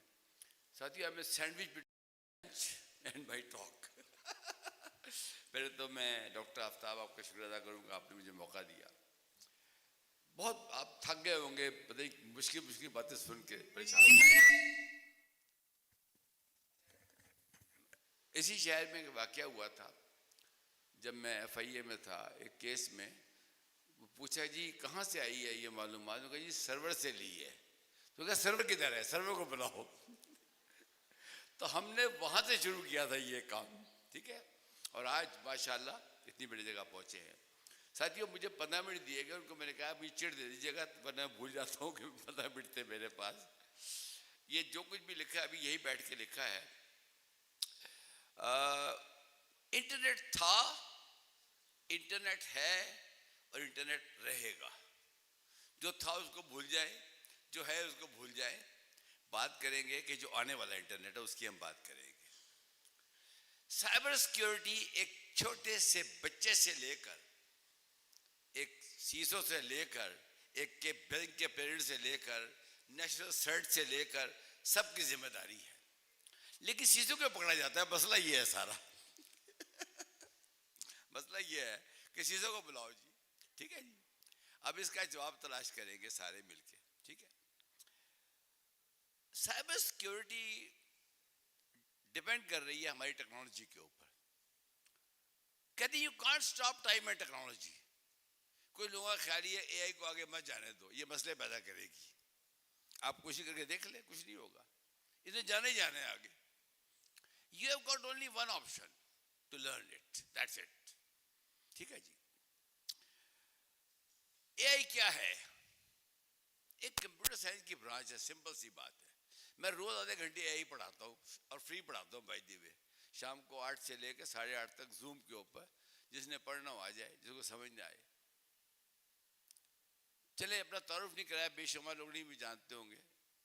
عمار جعفری میرا نام ہے. یہ جو آپ سائبر کرائم کی جو کچھ بھی دیکھ رہے ہیں, ایف آئی اے, اب این سی سی آئی ہو گئی, پتہ نہیں کیا کیا ہو گیا, اس وقت صرف ایک NR3C تھی جب میں نے کام شروع کیا تھا. مجھے پتا ہے آپ کیوں ہنس رہے بیٹھے ہوئے, سندھ کے نیشنل سرٹ کی پارٹی, نیشنل سرٹ کے لوگ بھی بیٹھے ہوئے ہیں. گزارش یہ ہے کہ اس وقت نہ نیشنل سرٹ تھی, نہ NTIS بھی تھی, نہ PTA, کوئی نہیں تھا. صرف ایک باتوں کا نام تھا NR3C, national response centre for cyber crimes. ہم سارے کام کرتے تھے. ہم نے کلنیا کالیوں کو پکڑا, ہم نے ڈنے پر کے بندے کو پکڑا, رات کے 2 بجے لوگ کام کرتے تھے. میرا آپ سب سے ایک معصومانہ سوال ہے, بدامی صاحب والا, وہ جو ٹی وی پہ کرتا ہے آ کے, کہ ایک محکمہ کرپٹ تھا, جیسا بھی تھا مجھے نہیں پتا, میرے پورے ٹینور میں ایک سپاہی اریسٹ نہیں ہوا. یہ بڑے اعتماد سے کہہ کے جا رہا ہوں آپ کو, ایک سپاہی اریسٹ نہیں ہوا میرے پورے ٹینور کے اندر. اور وہ لوگ بیٹھے ہیں جو جن کے سامنے میں بات کر رہا ہوں. آج یہ لوگ کیوں روز پکڑے جا رہے ہیں, چھاپے پڑ رہے ہیں, گھروں سے 20 کروڑ روپے نکل رہا ہے. ہماری گورننس کا ایشو ہے, ہمارے قوانین کا ایشو ہے, ٹھیک ہے جی. اچھا, میں بہت مشکور ہوں نیشنل سرٹ کا کہ انہوں نے پیسہ سرٹ میرے ذمہ کر دی ہے, اور بڑے غلط آدمی کے ذمہ کی ہے. میں آپ کو بتا دوں, یہ میں بتا رہا تھا حیدر صاحب کو. اب ہم انشاءاللہ نیشنل سرٹ کے ساتھ مل کے گاؤں گاؤں جائیں گے. ڈاکٹر آفتاب نے مجھے کہا ہے کہ ٹھیک ہے, یہ مشکل باتیں اپنی جگہ, لیکن خطرے میں کون ہے؟ ایک گاؤں کی بچی خطرے میں ہے. وہ پولیس اسٹیشن جاتی ہے. ابھی لاہور میں جو واقعہ ہوا ہے کہ وہ مطلب ہے کہ خاتون گری ہے گٹر میں بچے کے ساتھ, اور پولیس نے اس کو 6 گھنٹے پڑھ کے مارا, اس کے شوہر کو کہ تو نے مارا ہے اس کو نا. تو سائبر میں کیا ہوتا ہوگا؟ تو جب تک پیسہ کا, میں پھر بتا دوں, پیسہ کا میں سینٹر جو ہے ایک گاؤں میں نہیں قائم کروں گا, میں نہیں بیٹھوں گا خاموشی کے ساتھ. ہر یونین کونسل میں ایک پیسہ کا آفس ہونا چاہیے. کوئی سائبر کرائم ہو, سیدھے وہ وہاں جائیں, کہیں نہ جائیں کہ جی میری رپورٹ درج کر دیں بس. آپ یقین کریں 90% رپورٹیں درج ہی نہیں ہو رہی ہیں آپ کی. کیسے آپ سائبر کرائم کم کریں گے؟ یہ کہتے رہے لگا دیں سب چیزیں, یہ جو کوئی لگانی ہے, مجھے تو کوئی فرق نہیں پڑتا ہے گا, ٹھیک ہے جی. اب میں آتا ہوں ڈیٹے کے اوپر. آج بہت ڈیٹے بات ہوئی ہے, بھائی مجھے ایک چٹ دے دینا 1 منٹ پہلے, کیونکہ میں بھول جاتا ہوں ٹائم مجھے کتنا پتا ہے گا. ڈیٹے پہ آتا ہوں. چلے تھوڑا انگریزی بول لیتے ہیں, لوگ کہیں گے اس کو انگریزی نہیں آتی. میرا خیال ہے you always say data is the future, right? So what is crude data? جب آپ کروڈ آئل نکالتے ہیں تو وہ گندا ہوتا ہے نا, اس کو آپ ریفائنری میں جا کے صاف کرتے ہیں. تو to my understanding AI is a refinery for the data. That's it. Nothing else. As much quality data you want, you'll have to implement AI. And that equally applies to everything we are talking about today. So, coming back to the cyber security part of AI, because my talk is on the cyber security of AI. Doctor Aftab صاحب کہا کہ بلایا کسی اور کام کے لیے تھا, کچھ اور بولنا شروع ہو گیا. بینیفٹس کی بات کریں گے. What benefit you will get by applying AI in cyber security? پہلا benefit, fastest response time. fastest, اس سے آگے پاسبل نہیں ہے آپ کو بینیفٹ. دوسرا ہے ریڈیوس ہیومن ایرر. بندہ نیند میں بھی ہوتا ہے, بندہ پریشان بھی ہوتا ہے, بندے کے کئی مسائل بھی ہوتے ہیں, ٹھیک ہے جی. پھر ہے امپرووڈ ایکوریسی. یہ تین چیزیں سامنے رکھیں تو آپ کے مسئلے خود ہی ٹھیک ہونے جائیں گے. اب ڈیٹا آپ نے جمع نہیں کرنا ڈور ٹو ڈور جا کے, اب ڈیٹا آپ کے پاس چل کے آئے گا اور آ رہا ہے. ڈیٹا پارسنگ کریں, اپنے اپنے اداروں میں اس ڈیٹا کو لے کے جائیں, ڈیٹا خود بخود ٹھیک ہو جائے گا. یہ جو مشین لرننگ ہے وہ کیا ہے؟ ایک بچے کو آپ لرن کراتے ہیں چیزیں, اس طرح مشین کو لرن کراتے ہیں. سمپل سی بات ہے. آپ بچے کو سکھاتے ہیں نا کہ بھئی یہ پانی کی بوتل ہے, یہ میز ہے, یہ کرسی ہے, بچہ سیکھ جاتا ہے گا. اے آئی کی بیسک ڈیفینیشن جن لوگوں کے لیے اے آئی نئی ہوگی, اب تو یہاں بیٹھے کسی کے لیے نئی نہیں ہے, کہ وہ کام جو انسان کرتا ہے جب آپ مشین سے کروانے کی کوشش کرتے ہیں تو وہ اے آئی کہلاتی ہے گی. سمپل سی بات. اب آپ چلے جائیں مشین لرننگ پہ, ڈیپ مشین لرننگ پہ, ایجنٹک اے آئی پہ. کیا فرق ہے ایجنٹک اے آئی میں؟ سب اس کی آج کل باتیں کر رہے ہیں گے. کیا فرق ہے نیرو اے آئی سے, جنرل اے آئی سے, ایجنٹک اے آئی کے اندر؟ کچھ کوئی فرق نہیں ہے. بات ایک ہی ہے, نیرو اے آئی میں چھوٹا سا کام, فکس کام کرتے تھے, جنرل میں کافی کام کرنے لگے لیکن خود انسٹرکشنز دیتے تھے مشین کو. ایجنٹک میں ہم کیا کر رہے ہیں؟ ہم مشین سے کہتے ہیں کہ یہ کام کرو, مشین اپنا دماغ یوز کرتی ہے. یہ نہ بھولیے گا کہ جتنے سہولتیں اے آئی آپ کو دے رہا ہے اتنی سہولتیں کرمنلز کو بھی دے رہے گا. میں نے 40 سال کام کیا کرمنلز کے ساتھ, 40 سال. یہ جو کچھ بھی آپ سمجھ رہے ہیں, باتیں کر رہے ہیں, یہ اس وقت بھی ایسی تھی. اسی کراچی کا واقعہ, ایک بندہ پکڑا ہم نے, وہ دبئی سے آیا تھا, وہ اس نے اے ٹی ایم وغیرہ ہیک کی تھی, تو اس کو جب ہم نے کسٹڈی میں لیا FIA کی, تو میں اس سے انٹروگیٹ کرنے گیا, اسلام آباد سے میں آیا. تو وہ, میں نے کہا تم یہ کیسے لوگوں کے کریڈٹ کارڈ لے لیتے تھے؟ اس نے کہا تم اپنا کریڈٹ کارڈ دو. میں کہا تجھے تو ہی دوں گا اپنا کریڈٹ کارڈ کم از کم. اس نے کہا کہ آپ کو کیا چاہیے؟ میں نے کہا مجھے $10,000 ڈرا کرنے ہیں. یہ میں آپ سے بات کر رہا ہوں 2005 کی, آج سے 20 سال پہلے, اسی کراچی شہر کے اندر. یہاں پولیس والے بیٹھے ہیں میرے ساتھ, جو بڑے احترام سے کہوں گا, یہ ان کو ہم روز ٹرینڈ کر رہے ہیں, گروپ بنائے ہوئے ہم نے پولیس والے, کافی سینئر لوگ بیٹھے ہیں کراچی پولیس کے, میں دیکھ رہا ہوں یہاں پہ. 20 سال پہلے اس زمانے میں RIC چینلز ہوتے تھے, آپ کو پتہ ہی ہوگا, اتنی ایڈوانسمنٹ نہیں تھی. اس نے میرے سے کہا اپنا RIC چینل کا پاسورڈ دو. میں نے اس کو پاسورڈ دیا. کرمنل ہے, جرم کر کے آیا ہے. وہ نے کہا ہے آئی نیڈ فلاں فلاں فلاں. آپ یقین کریں کچھ 2 یا 3 منٹ کے اندر 300 ویلڈ کریڈٹ کارڈز آ گئے, weather CVCs, their expiry dates. اتنا بڑا نیٹ ورک ہے کرمنلز کا. جب 20 سال پہلے کرمنل اتنے ایڈوانس تھے, تو آپ کا کیا خیال ہے یہ جو کچھ ہم سیکھ رہے ہیں, کر رہے ہیں, ان کو نہیں پتا ہوگا ان چیزوں کا؟ تو یہ ذہن میں رکھیے گا کہ جو اے آئی ہے, اگر وہ آپ کو سہولتیں دے رہی ہے تو اس سے کہیں زیادہ ان کو دے رہی ہے. Criminals are always ahead of law enforcement. یہ دنیا کا اصول ہے. چلے تھوڑی شو مار لوں آپ سے. چائنا نے ریسنٹلی ایک کمیٹی بنائی ہے, چائنا نے, اس میں 25 لوگ لیے ہیں دنیا سے, اس میں نوبل laureates بھی ہیں, اس میں میرا نام بھی الحمدللہ. یار تالیاں تو مار دو کم از کم. 25 نام لیے ہیں دنیا سے. جو جس کو شک ہو مجھے میسج کر رہا ہے, میں آپ کو بھیج دوں گا. اور سر 28 تک کے لیے لیا جائے گا, 28 تک کے لیے. ابھی میں بیٹھا دیکھ رہا ہوں, ان کی میل آئی ہوئی تھی کہ آپ 14 اپریل کو یہاں پہنچیں, ڈسکشن کرنی ہے. جب میں وہاں ہال میں بیٹھتا ہوں, بات کرتا ہوں, چڑ آ گئی جی میری مسئلہ یہ ہو گیا ہے گا. اچھا جی, میں بھائی دیکھو ڈاکٹر صاحب خدا کے تو 2 صفحے لایا تھا, ابھی تک 4 لہریں پڑی ہے گی, اب میں کیا کر سکتا ہوں. بہرحال مزے کی بات یہ, چلے میں روز زوم پہ ہوتا ہوں ساتھیوں, 10 سال ہو گئے ہیں.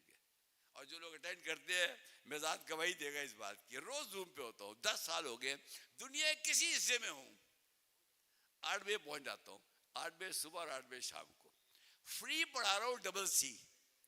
کیا کر رہا ہوں؟ ڈبل سی سمجھتے نا آپ لوگ؟ جو نہیں سمجھتے ہاتھ کھڑا کریں ذرا. بھائی ISC اسکیئر کی سرٹیفکیشن ہے, ISC اسکیئر کی ڈیفینیشن وہ سرٹیفکیشن ہے. CSS بھی کتنے لوگ جانتے ہیں؟ یہ سارے ہاتھ کھڑے کر دیے. یہ تو آپ نے کر لی, ابھی تو آپ سی ایس ایس پی کریں, آپ کو کتنے لاکھ روپے چاہیے اور فیل ہونے کے چانسز پورے ہیں اس کے اندر. آپ کچھ نہ کریے گا, آپ آج جانے کے بعد ISC2.org پہ جائیے گا, وہاں پہ ایک بٹن لگا ہوا, اس پہ لگا ہوا ISLA ایوارڈس. ISLA ایوارڈ جو دنیا میں دیے ہیں, پہلا ایوارڈ الحمدللہ ہمارے جعفر لیا ہوا ہے. ابھی تالیاں تو مار دو یار. پہلا ایوارڈ 2007 کے اندر بینکاک میں انہوں نے مجھے دیا تھا اور بہت لوگوں کے سامنے دیا تھا. میں بڑے عرصے تک CSSP کے پیپرز بناتا رہا ہوں آپ سب کی اطلاع کے لیے. اچھا وہ کوئی خاص بات نہیں ہے, ابھی بھی وہ یہی کر رہے ہیں, وہ پوری دنیا کو بھیج دیتے ہیں جن کو وہ رکھتے ہیں اپنے پاس. پر انہوں نے NDA سائن کرایا. جب میں کاروبار میں آیا تو میں کبھی مجھے نکالو اس کام سے, کیونکہ میں نے پڑھانی ہے CSSP لوگوں کو, ٹھیک ہے. تو ابھی ظاہر ہے وہ NDA میں لکھا تھا کہ آپ کسی ایسی کمپنی سے ایسوسیٹ نہیں ہوں گے جو CSSP کراتی ہو. تو پھر میں نے وہ کہا جی مجھے نکالو اس کام سے. کہنے کا مطلب یہ ساتھیوں کہ بہت اچھا لگا مجھے یہاں کے, اور ابھی میں لنچ پہ ادھر ہی ہوں, جس کو چاہے میرے سے بات کر لے, کارڈ لے لے. پلیز ایک کا خیال رکھیے گا یار, ایک میڈیسن تو پڑھ دوں جلدی کے ساتھ, جب تک مل کے کام نہیں کریں گے ملک سیکیور نہیں ہوگا. اب میں پھر کہہ رہا ہوں مل کے کام کریں, گورنمنٹ, ادارے, پولیس, سب لوگ مل کے کام کریں, کیونکہ کرمنلز آرگنائز ہیں, ہم آرگنائز نہیں ہیں. Think globally, act locally. یہ جو کچھ دیکھ رہے ہیں سوچتے رہیں, دیکھتے رہیں. ساتھیوں پیسہ کمانا اور چیز ہے, پاکستان کو بچانا اور چیز ہے. اگر پاکستان ڈوب گیا تو ہم سب ڈوب جائیں گے. اس کے بعد وی کی not stop time and technology. سوچیے گا بھی نہ کہ آپ چیزوں کو روک لیں گے, کبھی نہ سوچیے گا. ہمیشہ پاس مسٹیک سے لرن کریں. اگر میں مسٹیک بولنا شروع کروں میں 6 گھنٹے بول سکتا ہوں گا. کدھر ہے آپ کی پبلک پرائیویٹ کی, کدھر ہے مجھے بتائیں نا. نفٹ کدھر ہے اس وقت. میں اوپن سوال کر رہا ہوں آپ لوگوں سے نا. 2006 کی کمیٹی کا ممبر کھڑا ہے آپ کے سامنے, میں نے ریزائن کیا تھا اس کمیٹی سے. 2006 میں ڈاکٹر صاحب نے PKI انفراسٹرکچر کمیٹی بنا دی تھی 2006 کے اندر. میں ریکارڈ پہ کہہ رہا ہوں, لوگ ریکارڈ کریں, میری بات کو بتائیں وہ کمیٹیاں کیوں ختم ہوئی. اس کے بعد 6 ایفرٹس کی گئی. پلیز فیوچر میں غلطیوں نہ کریں, اس کا واحد طریقہ یہ ہے کہ ماضی کی غلطیوں سیکھنے کی کوشش کریں. آخری بات, if we are not part of solution, we are part of problem. Thank you very much.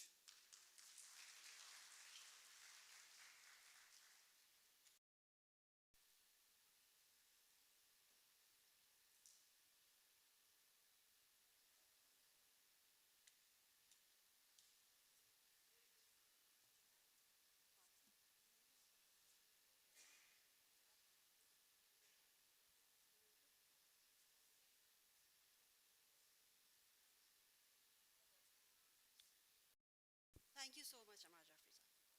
So, as we approach the end of our formal sessions, we would like to take a moment to express our deepest gratitude to the brilliant minds who share their expertise, their time, and the vision with us today. In the world of cybersecurity, we talk a lot about the tokens. So these tokens are the appreciation for all of us and, of course, for the collaboration, which will be taking us to the brighter Pakistan. To lead the memento distribution, we are honored to invite Dr. Aftab Rizvi, Chairman of Risk Associates, to join us on the stage, please.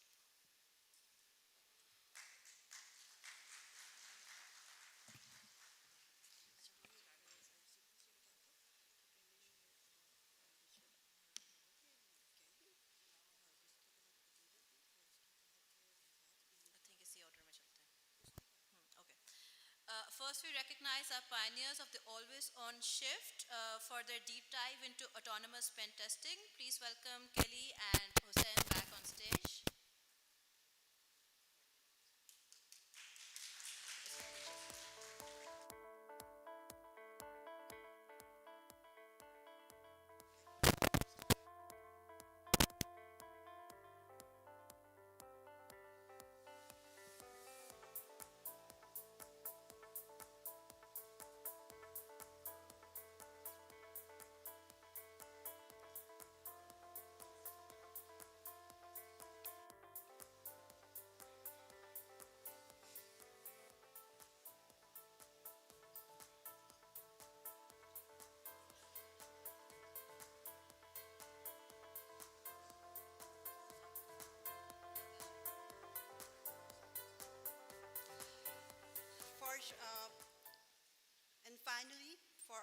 flagship session on data fortification and the 24/7 defense model. We invite Richard to receive his appreciation.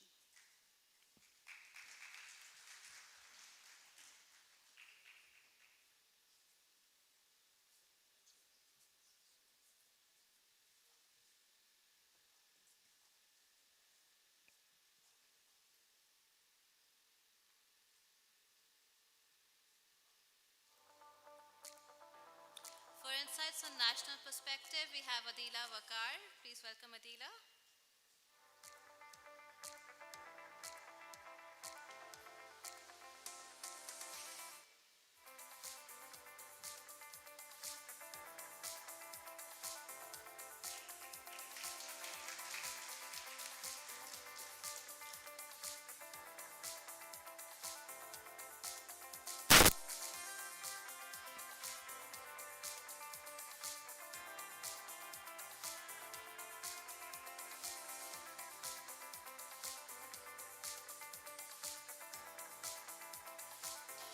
For showing us how to achieve secure velocity and mastering enterprise agility in the most complex environments, please welcome Mr. Mehzad Sahar.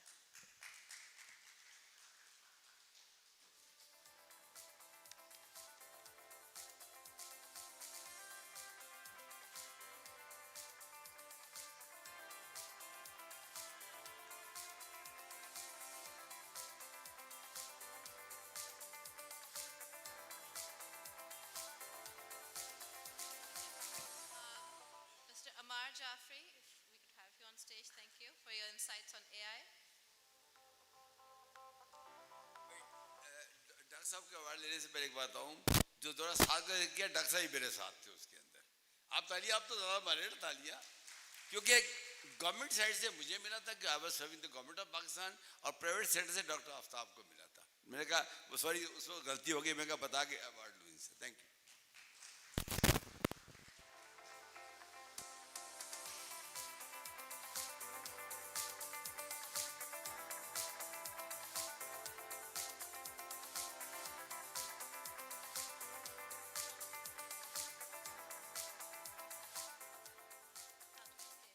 May I request all our distinguished speakers, Dr. Rizvi and RA team to kindly remain on stage for a group photo.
Gentlemen and ladies, you may please step down in your seats.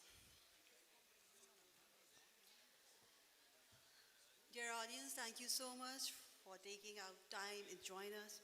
Please join us on the lunch.